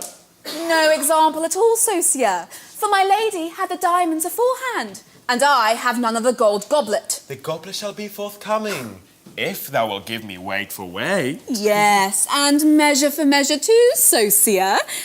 That is, for a thimbleful of gold, a thimbleful of love. What say you now, Phaedra? Here's a weighty example of my love for you.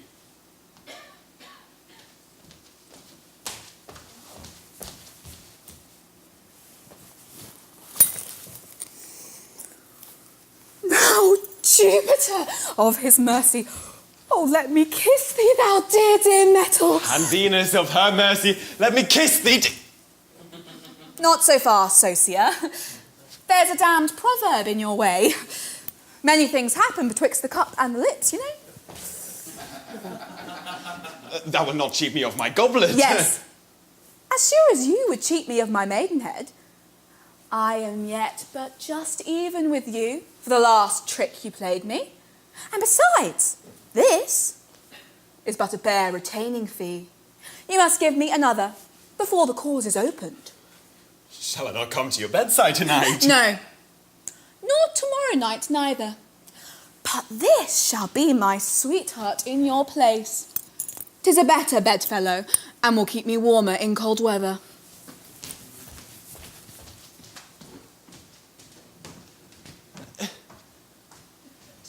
Now what's the god of wit in a woman's hand? This very goblet I stole from Grippers, and he got it out of bribes too. But that's the common fate of ill-gotten goods. As they come in by covetousness, they go out by whoring. Oh, here's Amphitryon again. But I'll manage him above, on the balcony.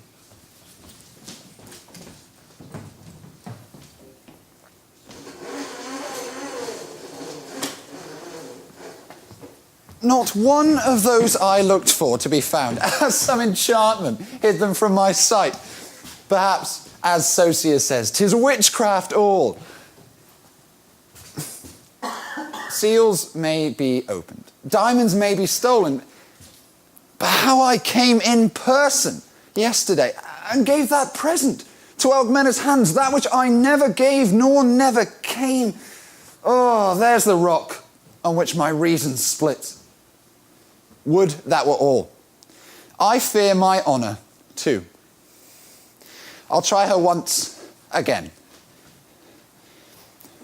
She may be mad, a wretched remedy, but all I have to keep me from despair. This is no very charitable action of a god, to use him ill who has never offended me. But my planet disposes me to malice, and when we great persons do a little mischief, the world has a great bargain of us. How now? What means the lockings of my doors at this time of day? Friend, softly! Sure you think the doors have no feelings? What the devil are you that rap with such authority? Look out and see, 'tis I. You? What you? No more, I say, but open. I'll know to whom first. I am the one that can command the doors open. Well, you had best command them then, and see whether they will obey you. Dost thou not know me? Prithee, how should I know thee? Dost thou take me for a conjurer? Oh, what's this? Midsummer moon? Is all the world gone a-madding? Why, Sosia? That's my name indeed. Did thou think I'd forgot it? Dost thou see me?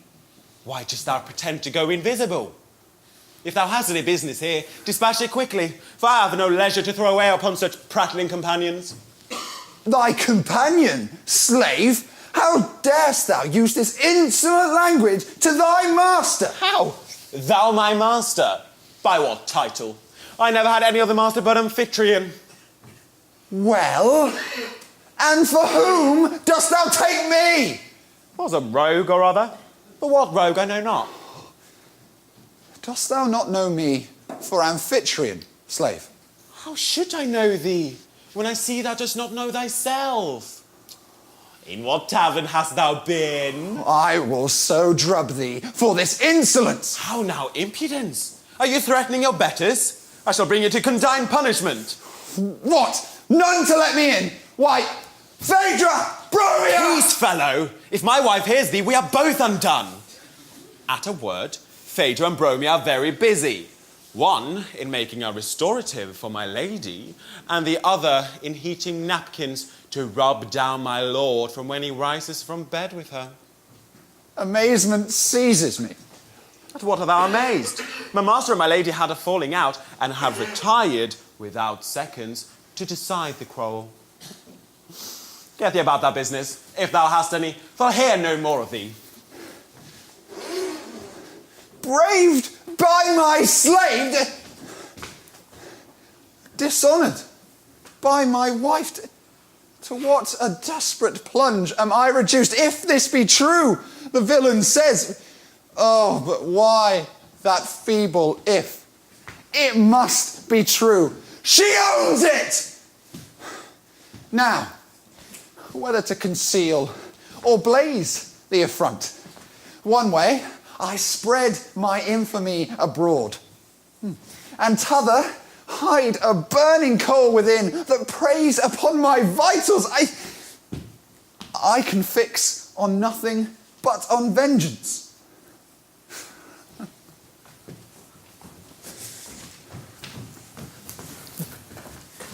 Yonder he is, walking hastily to and fro before his door. 'Tis to raise his appetite, I believe. How he shakes his head and stamps. He's in one of his damned moods again. I don't like the looks of him. My mannerly, fair-spoken, obedient slave, are you there? Now we shall try who's drunk and who's sober. Why, this is as it should be. I was somewhat suspicious that you were in a pestilent humour. Yes, we will have a crash at the bottle when your lordship pleases. I've summoned them, you see, and they are notable drinkers, especially Judge Grippus. Yes, faith, I never refuse my hand in a good quarrel.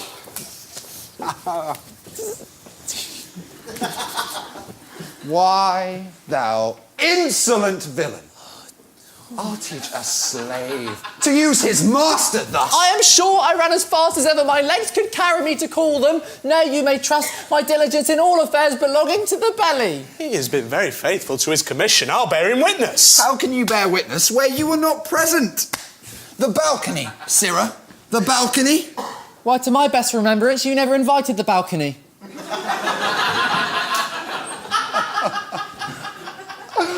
What nonsense dost thou plead for an excuse of thy foul language and thy base replies? You fright a man out of his senses first and blame him afterwards for talking nonsense. But 'tis better for me to talk nonsense than for some to do nonsense. By your pardon, gentlemen, I no longer have patience to forbear him. Justice, my Lord Griffiths, as you are a true magistrate, protect me! My Lord Amphitryon, this must not be.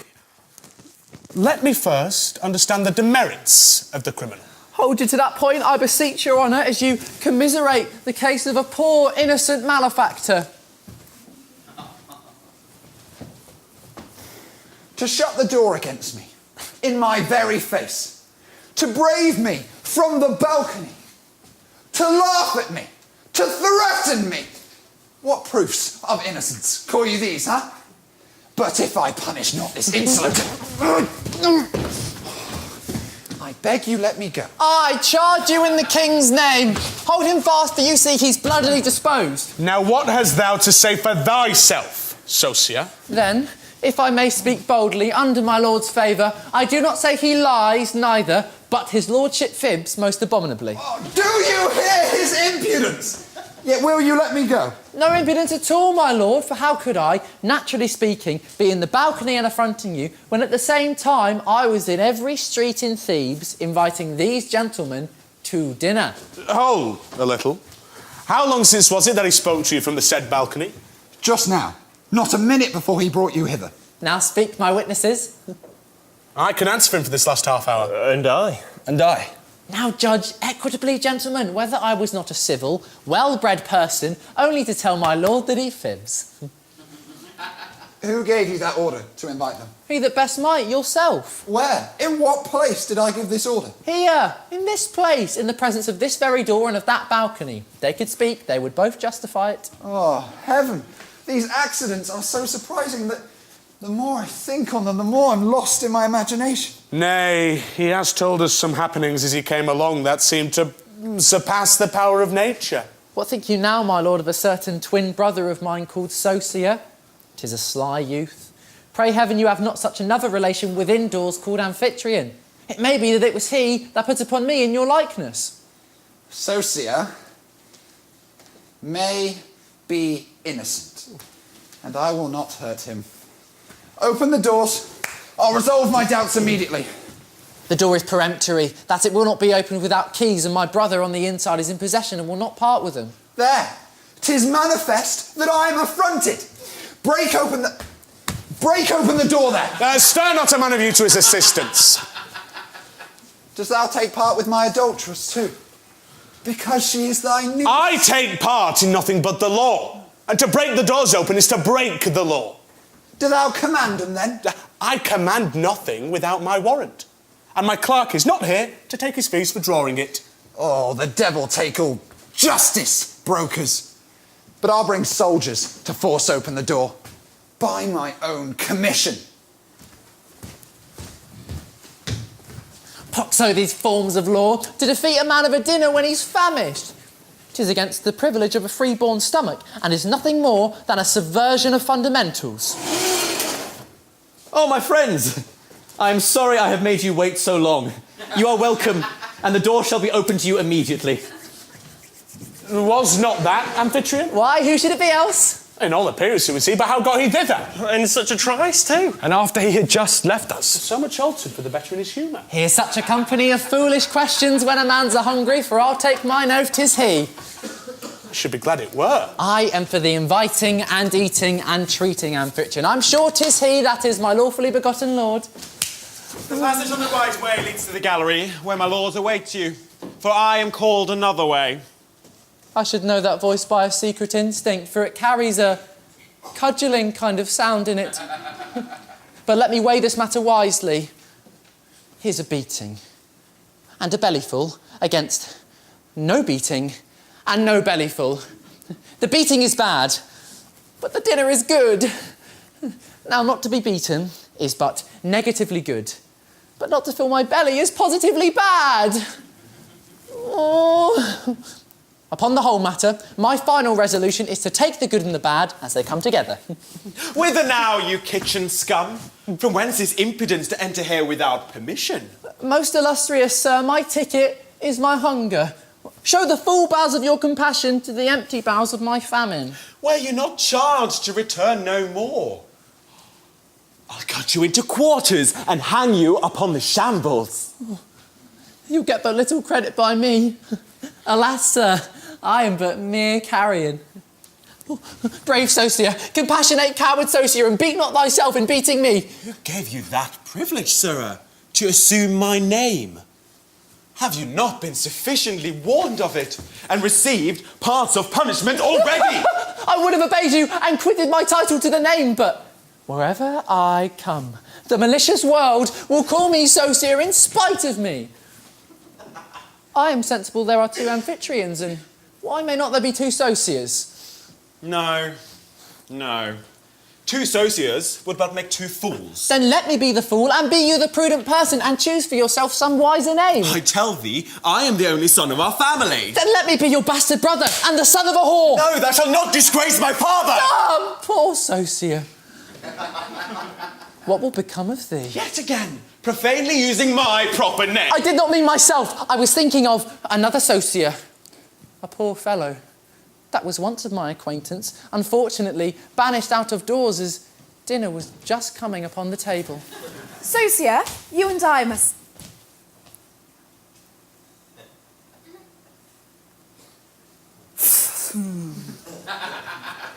What have we here? A couple of you? Or do I see double? I would fain bring it about that I might make one of them, but he's unreasonable and will needs incorporate me and swallow me whole into himself. I cudgel him and kick him to no purpose, for still he's obstinate to stick to me, and I can never beat him out of my resemblance. Which of you 2 is Sosia? For the other must be the devil. You had best ask him that has played the devil with my back and sides. You had best ask him who gave you the gold goblet. No, that's already given.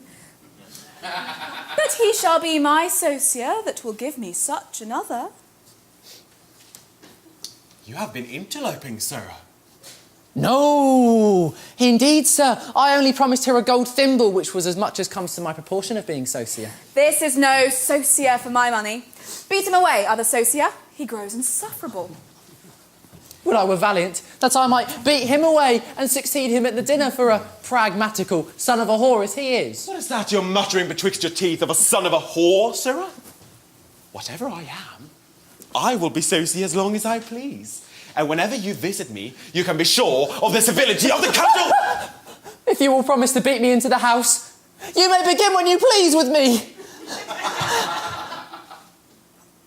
But to be beaten out of the house at dinner time, flesh and blood can never bear it.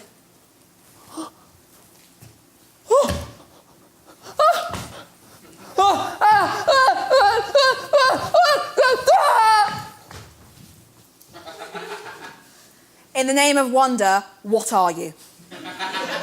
That are Sosia and are not Sosia. If thou was no more of me, my person is freely at thy disposing. Then I dispose of it to you again, for 'tis so ugly 'tis not my use. I can be ugly or handsome as I please. Go to bed old and rise young. I have so many suits of persons by me, I can shift them when I will. You are a fool then to put on your worst clothes when you come a-wooing. I am for thy turn, for I know thy heart and all thou hast about thee. Okay. In thy right pocket, 3 love letters from Judge Grippers, full of fustian passion and hearty nonsense. As also, in the same pocket, a letter of thine intended for him, full of fraudulence and equivocations to promise much and mean nothing. Is the devil in you to see all this? Now, for heaven's sake, do not look in the other pocket. Nay, there's nothing there. But a little godly prayer book, and a bawdy lampoon, and Look no further, I beseech you. a silver spoon. which you stole last night from Bromia. Keep my counsel, or I am undone forever. No, I'll mortify thee. Now I have a handle to thy iniquity, if thou wilt not love me. Well, if you promise me to be secret, I will love you. For indeed I dare do no other. 'Tis a good girl. I will be secret, and further, I will be assisting thee in thy filching, for you and I were born under the same planet. And we will come to the same end too, I'm afraid. Oh, no. Since thou hast already wit enough to cozen a judge, thou needst never fear hanging. And will you make yourself a handsome man? And rich, too. For you that know hearts must needs know, I can never be constant to such an ugly, beggarly Sosia. Thou shalt know more of that another time. Adieu. Hope well. There's a better heaven in store for you. I say no more, but you can guess. Such bargain loves as I with Phaedra treat are all the leagues and friendships of the great. All seek their ends and each would other cheat. They only seem to hate and seem to love, but interest is the point on which they move. Their friends are foes and foes are friends again, and in their turn are knaves and honest men. Our iron age has grown an age of gold. 'Tis who bids most, for all men would be sold.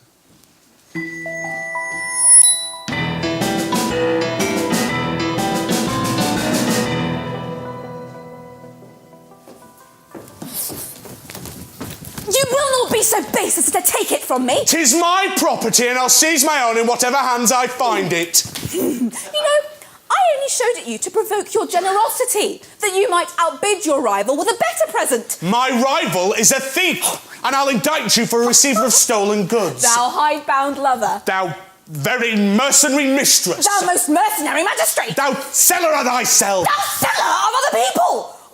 God, thou weathercock of government that when the wind blows for the subject, points to privilege, and when it changes for the sovereign, veers to prerogative. Will you compound and take it as my present? No. But I'll send thy rival to force it from thee. When a thief is rival to his judge, the hangman will soon decide the difference. Save you, good lordship. Oh, from an impertinent coxcomb. I am out of humour and am in haste. Leave me. 'Tis my duty to attend on your lordship and to ease you of that undecent burden. Gold was never any burden to one of my profession. Phaedra has sent me to take it from you. What, by violence? No. I am to restore it to her and to persuade your lordship to renounce your pretensions to her. Tell her flatly. I will neither do one nor t'other. Oh, my good lord, I dare pass my word for your free consent to both. Will your lordship be pleased to take a choice of one of these? Why, these are swords. What have I to do with them? Only to take your choice of one of them, whichever your lordship pleases, and leave the other to your most obedient servant. What, one of these ungodly weapons? This has the appearance of an unlawful bloody challenge. The magistrates are pleased to call it so, but with us swordsmen, 'tis an honourable invitation to the cutting of one another's throats. Be clear. I have no throat to cut. The law will decide our controversy.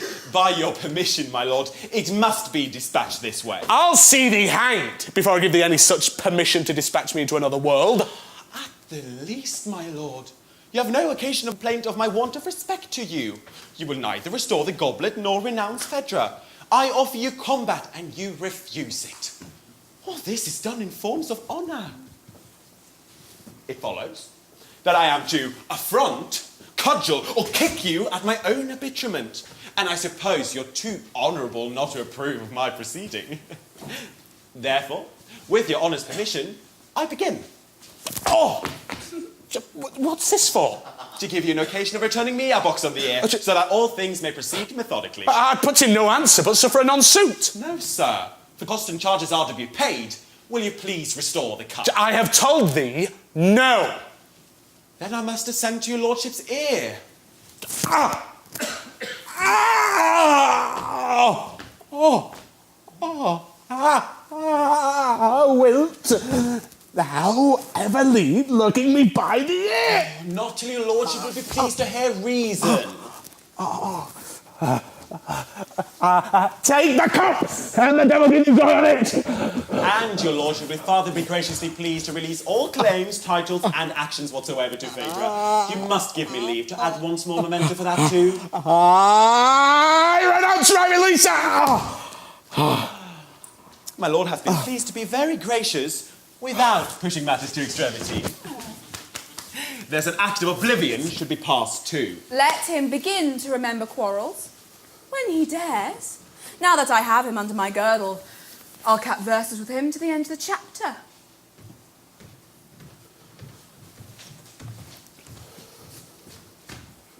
At the last, I have got possession without your lordship's warrant. Phaedra, tell Alcmena I'm here. I'll carry no such lying message. You're not here, and you cannot be here, for to my knowledge, you are above with my lady in the chamber. All of a piece and all witchcraft. Answer me precisely. Dost thou not know me for Amphitryon? Answer me first.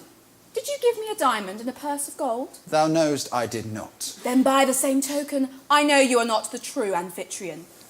If you are he, I am sure I left you in bed with your own wife.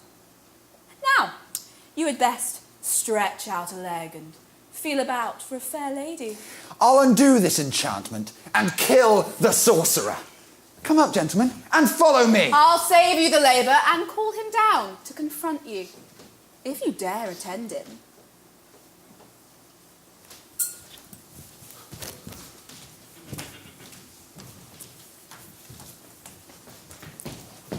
Whither now, grippers? I have business for you. If you offer to stir, you know what follows. Who dares to play the master in my house? What noise is this that calls me from above, invades my soft recess and privacy, and like a tide breaks in upon my love? Oh, heavens, what's this I see? What prodigy? How? Two Amphitryons. I beheld the appearance of two suns, but still the false was dimmer than the true. Here both shine out alike. This is a sight that, like the Gorgon's head, runs through my limbs and stiffens me to stone. I need no more inquire into my fate, for what I see resolves my doubts too plain. 2 drops of water could not be more like. They are two very saints. Our Jupiter is a great comedian. He counterfeits most admirably. Now I am gathered back into myself. My heart beats high and pushes out the blood to give me just revenge on this impostor. If you're brave, assist me. Not one stirs. What? Are all bribed to take the enchanter's part? 'Tis true. The work is mine, and thus I shall be... This must not be! Give him his way. I dare the madman's worst. But still take notice that it looks not like the true Amphitryon to fly out at first to brutal force. It shows he doubts his cause, who dares not trust his reason to defend it. No less than thy heart's blood can wash away the affronts I've sustained. We must not suffer so strange a duel as Amphitryon to fight against himself. You don't think we wrong you when we hold your hands. We know our duty to our general. We know our ties of friendship to our friend, but who that friend or who that general is without more certain proofs betwixt you two is hard to be distinguished within our reason. Impossible by sight. I know it, and have satisfied myself. I am the true Amphitryon. See again. He shuns the certain proofs and dares not stand impartial judgment and a ward of right. But, since Alcmena's honour is concerned, whom more than heaven and all the world I love, this I propose as equal to us both. Tranio and Polydus, be you assistants. The guards, be ready to secure the impostor when once so proved for public punishment. And Grippus, be thou umpire of the cause. I am content. Let him proceed to examination.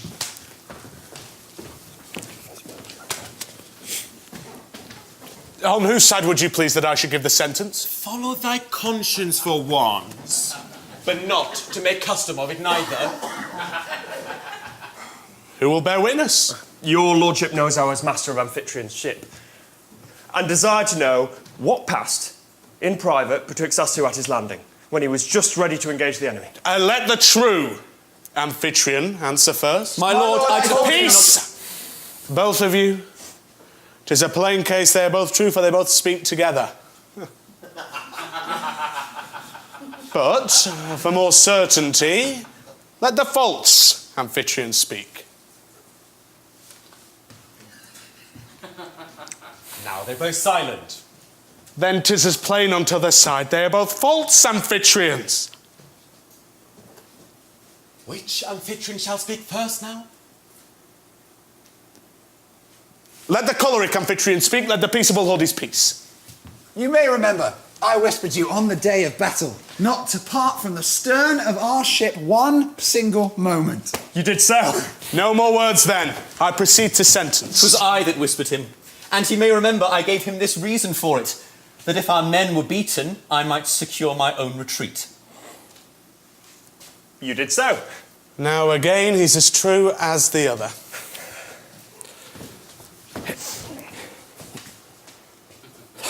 You know I was paymaster. What directions did you give me the night before the battle? To which of the yous art thou speaking? I ordered you to take particular care of the great bag. Why, this is demonstration. The bag that I recommended to you was of tiger's skin, and marked beta. In sadness, I fear they're both jugglers. You, peaceable Amphitryon. What money was there in that bag? The sum in gross amounted just to 50 Attic talents. To a farthing. Obvious! Obvious! 2,000 pieces of gold were tied up in a handkerchief by themselves. I remember it. Then 'tis dubious again. But the rest was not all silver, for there were just 4,000 brass halfpence. If they had been silver, it had gone on your side. Oh, death and hell! You will not persuade me that I did not kill Terrorless. Nor you me that I did not enjoy Alcmena. Oh, that last was poison to me. Yet there's one proof thou canst not counterfeit. In killing Terrorless, I had a wound, full in the lower part of my right arm, where still the scar remains. Now blush, impostor, for this thou canst not show. This is the true Amphitryon. May your lordship please... Sarah, it does not please me. Hold your tongue, I charge you, for the case is manifest. By your favour, then. This shall speak for me. Is he just the same muscle? The same strength and breadth. Did not I charge you not to speak? It was plain enough before, and you've puzzled it again. Good gods, how can this be? For certain, there was but one Terrorlass, and he must be involved in the plot against himself too, for he was killed at first by one of them, and then rose again out of respect to the other Amphitryon to be killed twice over. No more of this. It sounds impossible that two should be so like, no difference found. But let me come. My heart will guide my eyes to point and tremble to its proper choice.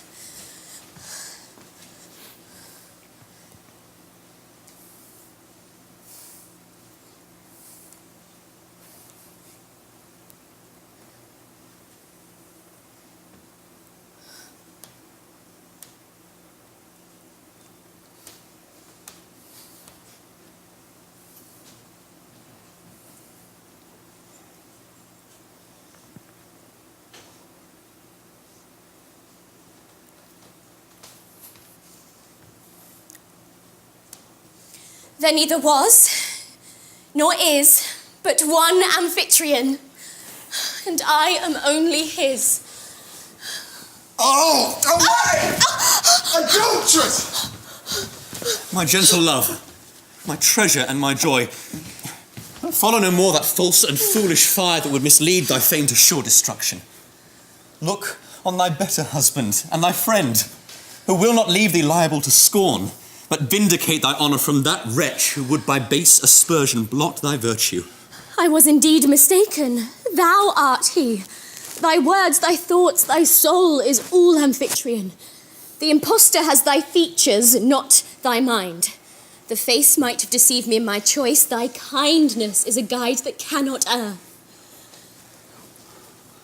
What? In my presence, to prefer the villain? Oh, execrable cheat! I break the truce and will no longer attend your vain decisions. To this and to the gods I'll trust my cause. Poor man, how I contemn those idle threats.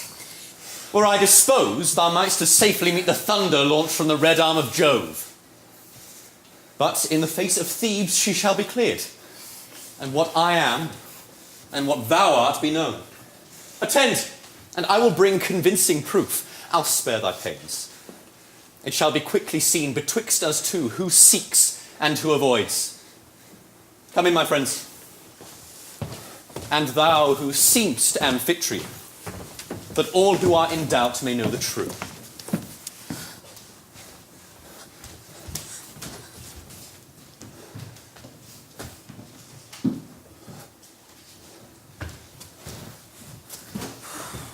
Thou, Creepers, and you, Bromia, stay with Phaedra. Let their affairs alone, and mind we ours. Amphitryon's rival shall appear a god, but know beforehand that I am Mercury, who want not heaven, while Phaedra is on earth.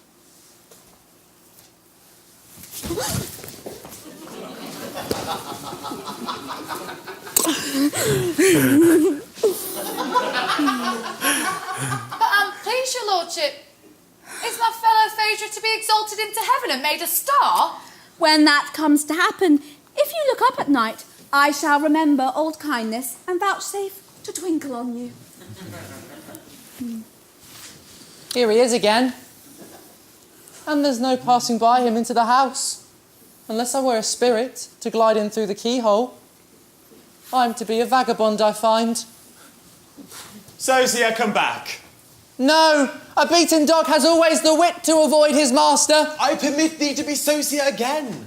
'Tis an unfortunate name, and I abandon it. I neither am, nor will be Sosia. But thou mayst be so in safety, for I have acknowledged myself to be God Mercury. You may be a god, for aught I know, but the devil take me if I ever worship you for an unmerciful deity as you are. You ought to take it for an honour to be drubbed by the hand of a divinity. Oh, I am your most humble servant, good Mr. God. But by the faith of a mortal, I could well have spared that honour that you did me. But how shall I be sure that you never assume my shape again? Because I'm wary of wearing so villainous a shape. Well,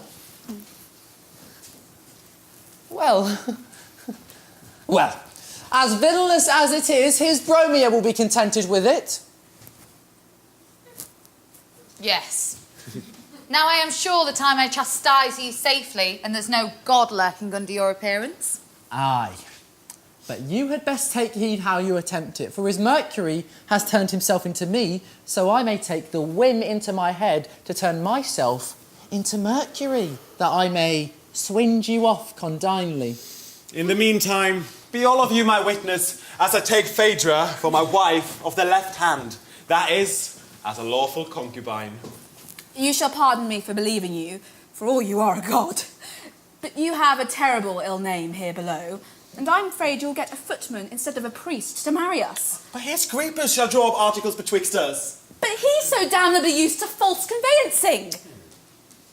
Oh, well, be it so, for I'll have my lawyers overlook him before I sign. Come on, Grippus, that I may have him under black and white. With all my heart, that I may have thee under black and white hereafter. Begin.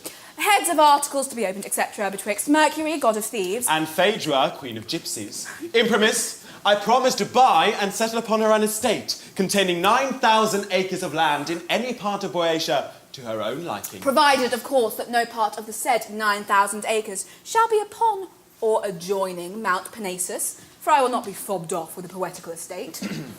Memorandum, that she be constant to me and admit no other lover. Memorandum, unless it be a lover that offers more. Item, she shall keep no male servants in the house. Item, no rival lapdog for a bedfellow. Item, that she shall never pray to any of the gods. What? Would you have me an atheist? No devotion to any he deity, good Phaedra. Here's no provision made for children yet. Well remembered, Bromia.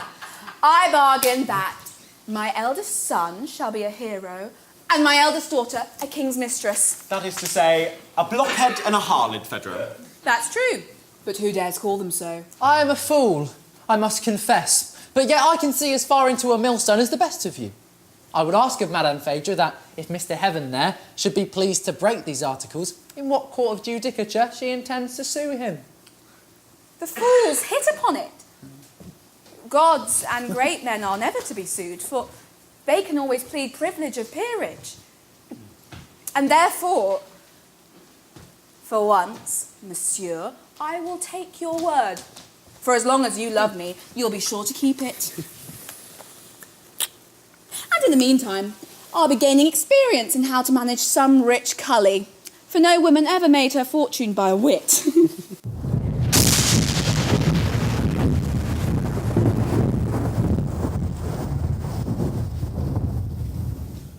Sure, 'tis some god. He vanished from our sight and told us we should see him soon return. I know not what to hope nor what to fear. A simple error is a real crime, and unconsenting innocence is lost.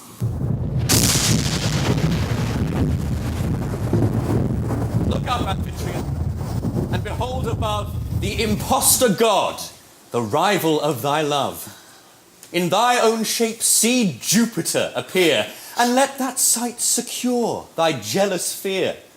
Disgrace and infamy are turned to boast. No fame in Jove's concurrence can be lost. What he enjoys, he sanctifies from vice, and by partaking stamps into a price. 'Tis I who ought to murmur at my fate, forced by my love, my godhead to translate, when on no other terms I could possess, but by thy form, thy features, and thy dress. To thee were given the blessings that I sought, which else not all the bribes of heaven had bought.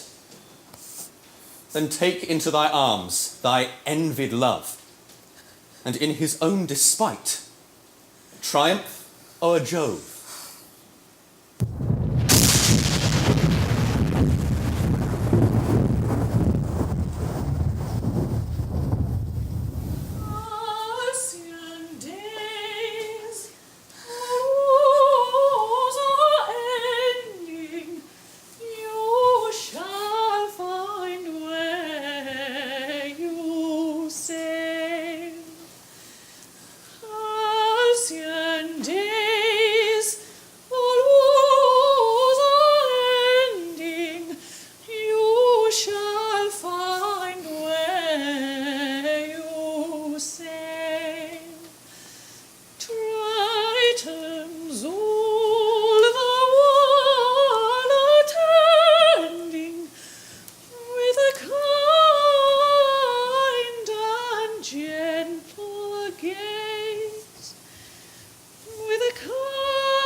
Gentle gaze.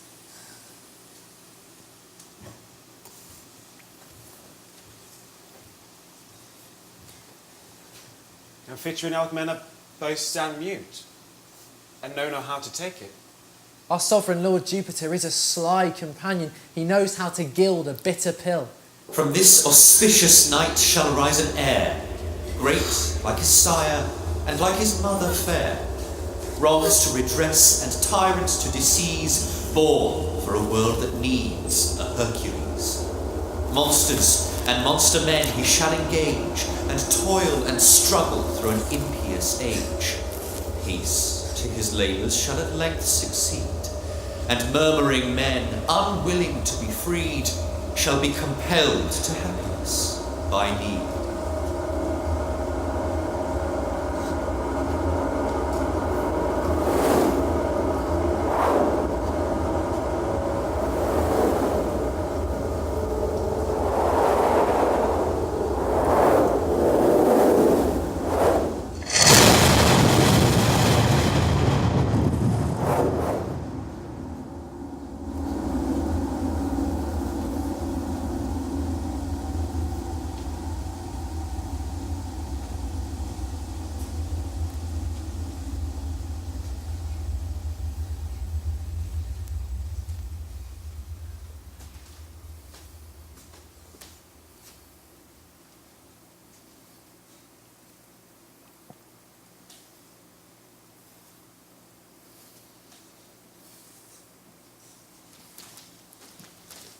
We congratulate... Keep your congratulations to yourself. 'Tis a nice point, let me tell you that. And the less that is said of it, the better. Upon the whole matter, if Amphitryon takes the favour of Jupiter, in patience, as from a god, he's a good heathen. Now let the wicked world say what they please. The fair wife makes her husband live at ease. The lover keeps him too, and but receives, like Jove, the remnant that Amphitryon leaves. 'Tis true, the lady has enough in store to satisfy those two, and eke two more. In fine, the man who weighs the matter fully would rather be the cuckold than the bully.